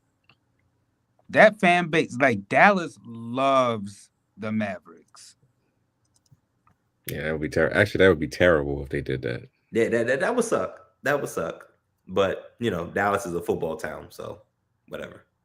But they love. I mean, it might be football town, but I'm telling you, bro, they love the Mavericks down there.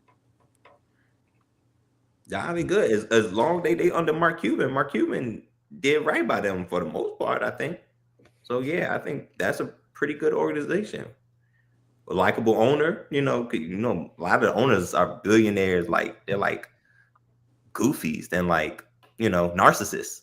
Mark Cuban doesn't strike me as that. He seems like somebody who you can talk to, maybe have a beer with. So I think he runs his team how he runs his life. But now it's like the Vegas thing kind of threw me a little bit. But okay, yeah. I guess.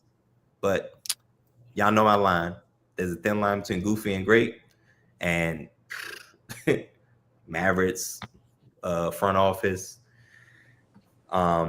Raj, who was that boy named Jaden Smith? Jaden Smith.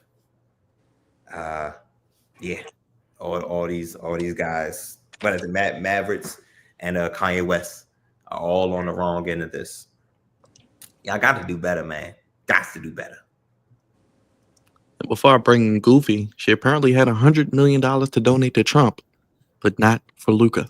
So there you go. Surprise. Wow. Yeah. Whatever. Brother thoughts, because it is horrible. That's why. This is stupid. That is stupid.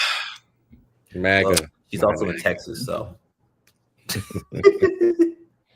There you go. Bill, he said, "You gonna be." Yeah, of course. Something wrong here.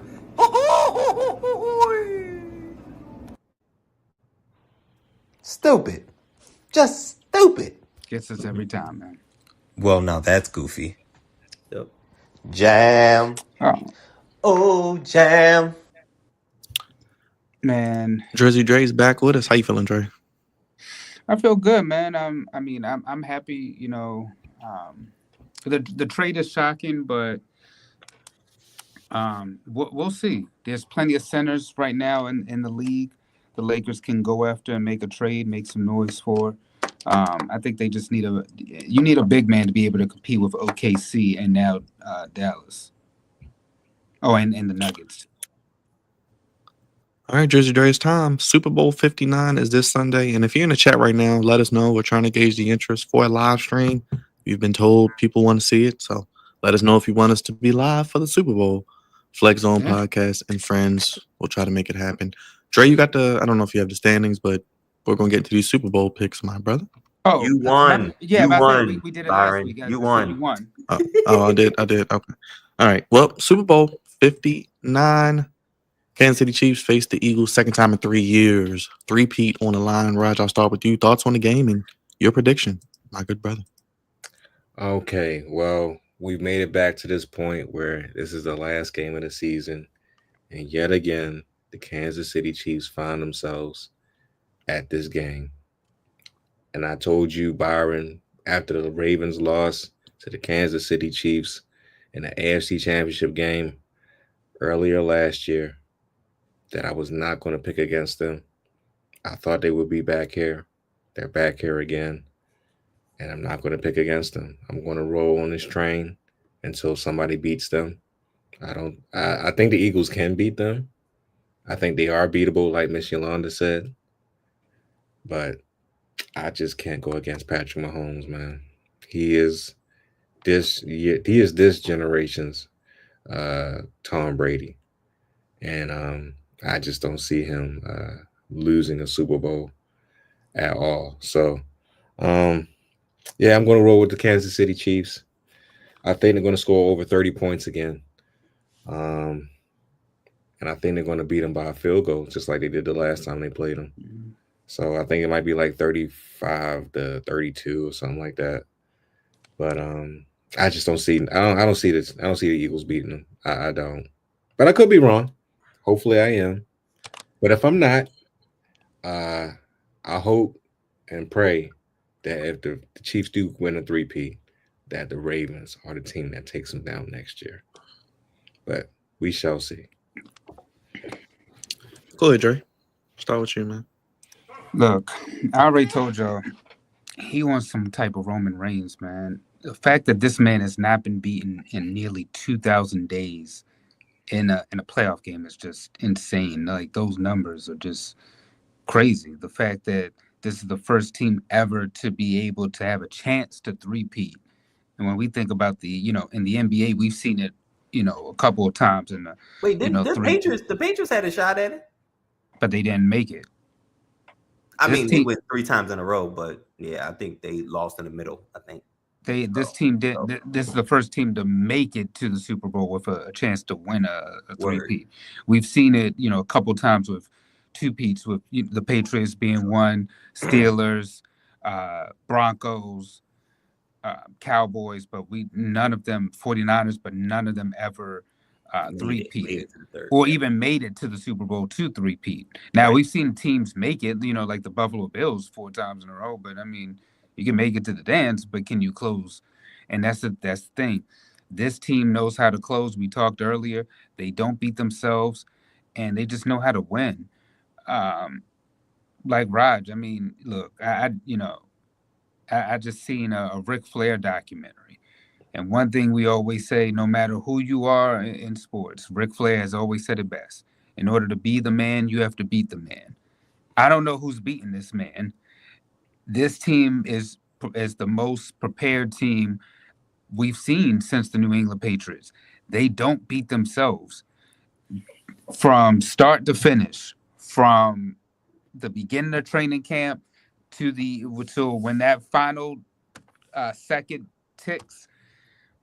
They are the most prepared team, and they do it time in, time out. They're very disciplined, and something we've talked about all year. We've said that we feel like this team is just going to implode.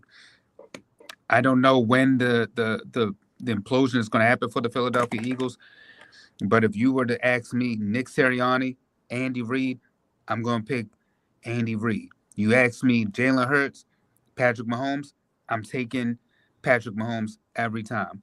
This team is just the Eagles are the more talented team. They have the potential MVP in Saquon Barkley. On paper, the Eagles should win this game. But when it comes to coaching, quarterback, ownership, you're going to take those guys, and that's the Kansas City Chiefs. So I picked the Kansas City Chiefs, not because I'm making these bets, and I mean it would be cool to see a three-peat for the first time ever. You know, being that we didn't get to see the 17-0 New England Patriots, we didn't get to see Kentucky run the table in college basketball. You know, we didn't get to see the Golden State Warriors with the 73-9. Can we get something, goddamn it, something historic in this lifetime? But no, seriously, because of those reasons, I just think I just think that like Rod said, it's going to be a close game, and I think that the more prepared team is just going to find a way to pull it out. I mean, and really quick, Cravante, before you go too, we've seen it with the Buffalo Bills game, how they also have the best defensive coordinator in football. How Spags pulls something out from like week 9 and applies it to a situation in the game. They just know the team's weak. Like I said, when the preparation of the team is just insane. How much film they look at, and they know when to apply things at the right time. And they just like, it's something that you haven't seen or something you may have seen before, and they'll apply it. Or sometimes they'll run the same plays and you just can't stop it. Mm-hmm. So this team is just unbelievable to me. And I just feel like that's why I said when it comes to coaching, quarterbacking, they just have it. And so I have no choice but to pick them until I see otherwise. Last but not least, Cravante, baby. I said it at the beginning of the year. As a matter of fact, I said it right after they won the Super Bowl last year. I said, "Oh, it's coming. It's coming back," because you let Patrick Mahomes and them win when he had nothing at the wide receiver position. Now he got DeAndre Hopkins. He got Rice. Right, Rice is back. Rice is back. He's back. Is he back? No, Rice ain't back. I don't think Rice is back. Rice ain't back. Juju. They got Juju. And they got Juju's back. Hollywood. And they got y'all boy Xavier. Y'all boy Hollywood out there. And Xavier too. So they got the rookie, Juju, Hollywood, Worthy, and then they got Pacheco, Kelsey Hunt. You know what I'm saying? Like now he's star-studded. And you think you're gonna beat him now? Slim pickers, man. These guys been here before, and they do it consistently. I think Andy Reid is a mastermind at offense. I think, and shout out to Vic Fangio is no slouch on the defensive side of the ball too. But Spags, I think the Kansas City Chiefs have the best combination of a coaching staff. I think when you have a guy such as Andy Reid, he's the system. So the offense doesn't change. We don't need to know who the offensive coordinator is for the Kansas City Chiefs because of Andy Reid. And that's all that matters. And they have the best head coach / offensive mind. And then they also have the best defensive coordinator who I think it's pretty safe to say the NFL has seen him and has a consensus that he's not a good head coach. So Spags is probably going to stay a defensive coordinator till he doesn't want to coach anymore. Mm-hmm. So you have consistency there. Andy Reid, head coach / offense, and Spags, who's on defense, and neither is not going anywhere anytime soon, especially not going anywhere to another team. If they go anywhere, it's to retire. So that type of consistency, no other organization really has. You know, there's so much turnover with the coaching staffs because as soon as you do well, somebody's going to come pluck somebody from your coaching staff. It's just how it works.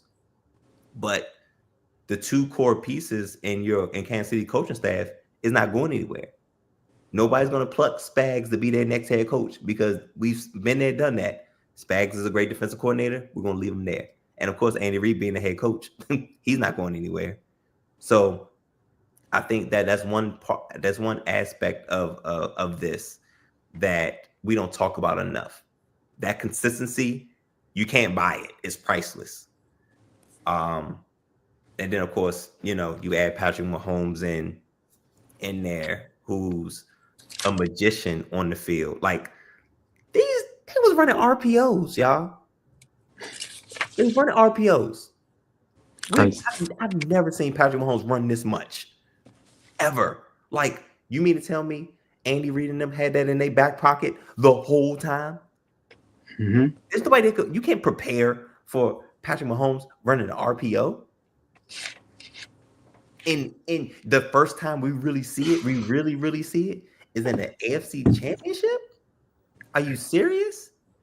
Now they're gonna make you game plan for it, Cavante, and remember, no N'Kobe Dean, then Kelsey over your head.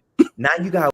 Well, I'm sorry, not waste time. Now you got to allocate time to defensively to look at that. Mm-hmm. They ran it the whole game. What do you do with that?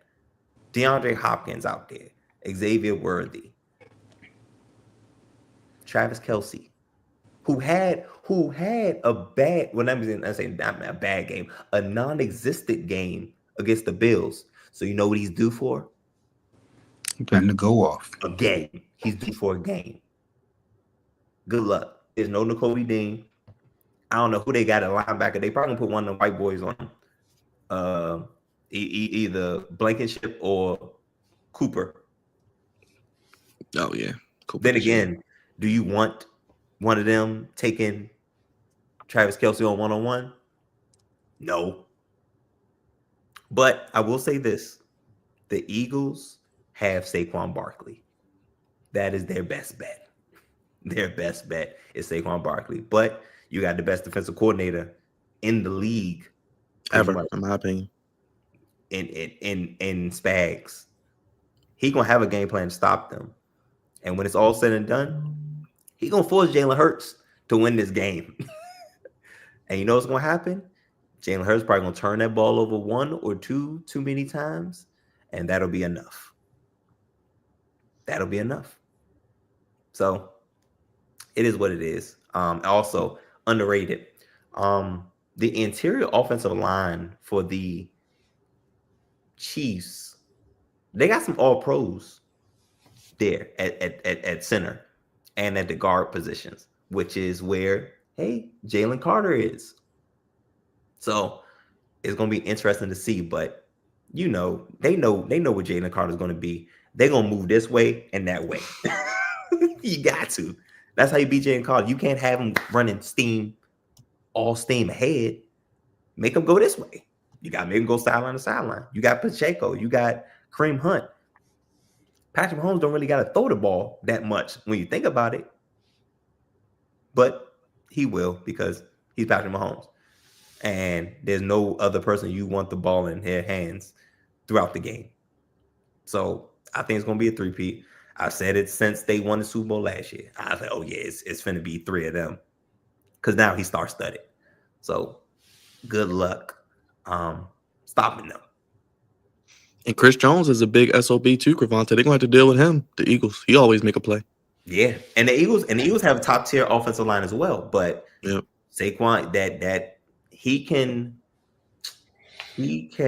disrupt what Saquon does coming out the backfield. And they can put McDuffie all-pro on A.J. Brown if they want one-on-one. They got all-pro. Yep, they got other guys in the secondary. They can mix and match. We'll see what happens.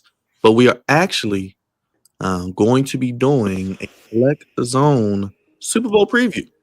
Just announced today. So we'll be here. We got our good friend, Jugs, Chiefs fan. He said he'd hop on with me. So we're thinking Saturday night. So anybody available, we'll be doing a live preview of the Super Bowl. Ain't doing nothing else on Saturday. Ain't nothing else on TV. why not watch the Flex Zone? Get your Super Bowl preview. Get ready for the game. The ins and outs like you've seen with the Ravens, like you've seen me do with Cavante. We're going to break it down, give the keys, look at the injury report, just like if the Ravens or Commanders were playing on Sunday. Then Sunday, we'll be live for the big game.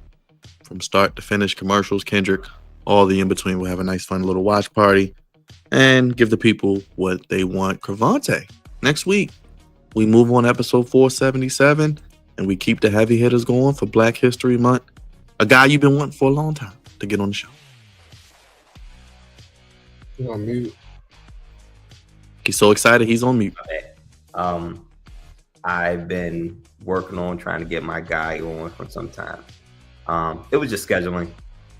He be out, he be here, he be there. But next week we got a nice guest, one of my mentors, guys I really look up to. Played in the NFL, went to West Virginia as an alum, and he played at a time where football was football. You know, so his perspective was going to be interesting. But quick preview, you guys are not going to like his take on the Baltimore Ravens. Well, no, not the Baltimore Ravens. You guys are not going to like the take on Lamar Jackson. He has very strong opinions about Lamar Jackson, and because he worked with him, like when Lamar was trying to figure out his throwing motion and getting better and stuff, he worked with him. So I can't wait for you guys to meet him. And he has a lot of football knowledge, a lot of insight. So it's gonna be something. Definitely gonna be something. So look out for him next week, February 10th. And my man Philip Blackwell, he's coming. He is coming.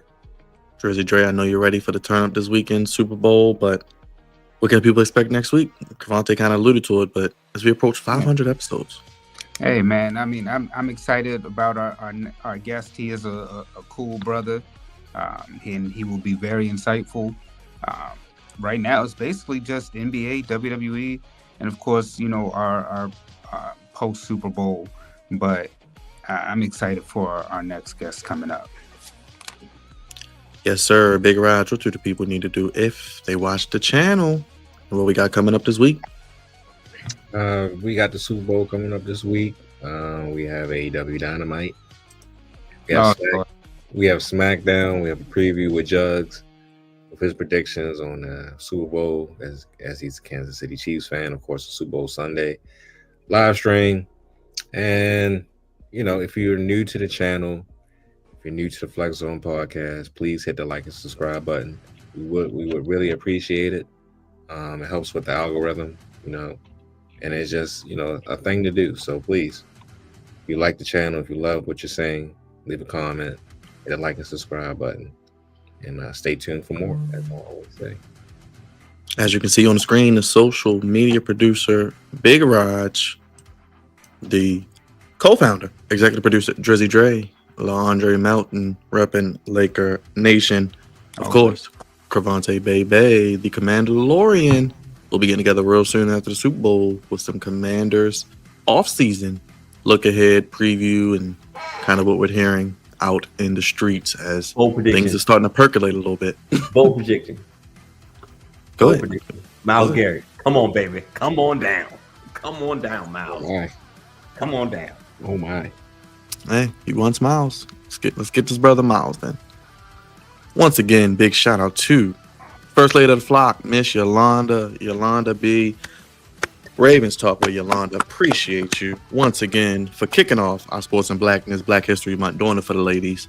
We'll have her back real soon. Check out the channel. It is linked down below. We'll put that interview out tomorrow as well, so you can check it out at your leisure and viewing pleasure as well. Yeah, we got a big week coming up, just coming off the Rumble. We did Raw tonight, got the flagship ending in a few. Tomorrow, we'll probably have something as we get ready for the Orioles season in Maryland. Basketball is officially ranked, so I'll be previewing that game on Thursday against Ohio State. Got SmackDown on Friday, of course, AEW Wednesday. Saturday, we'll do a Super Bowl preview, and Sunday, the flagship, the Super Bowl live stream as well. And then we do it all again next week. Twitter, Instagram, the Flex Zone 1, Flex Zone Podcast on all social media. Hit that like button, hit that bell. We're putting the kids to bed, and we'll see you when we see you. If we don't see you tomorrow, we'll see you Wednesday for AEW Dynamite, but you'll probably see us tomorrow with the interview with Miss Yolanda as well. For Dre, Cravante, and Raj, we out of here, y'all. Putting the kids to bed. Peace. Thank y'all for watching. Damn it, Cravante. It looks so nice.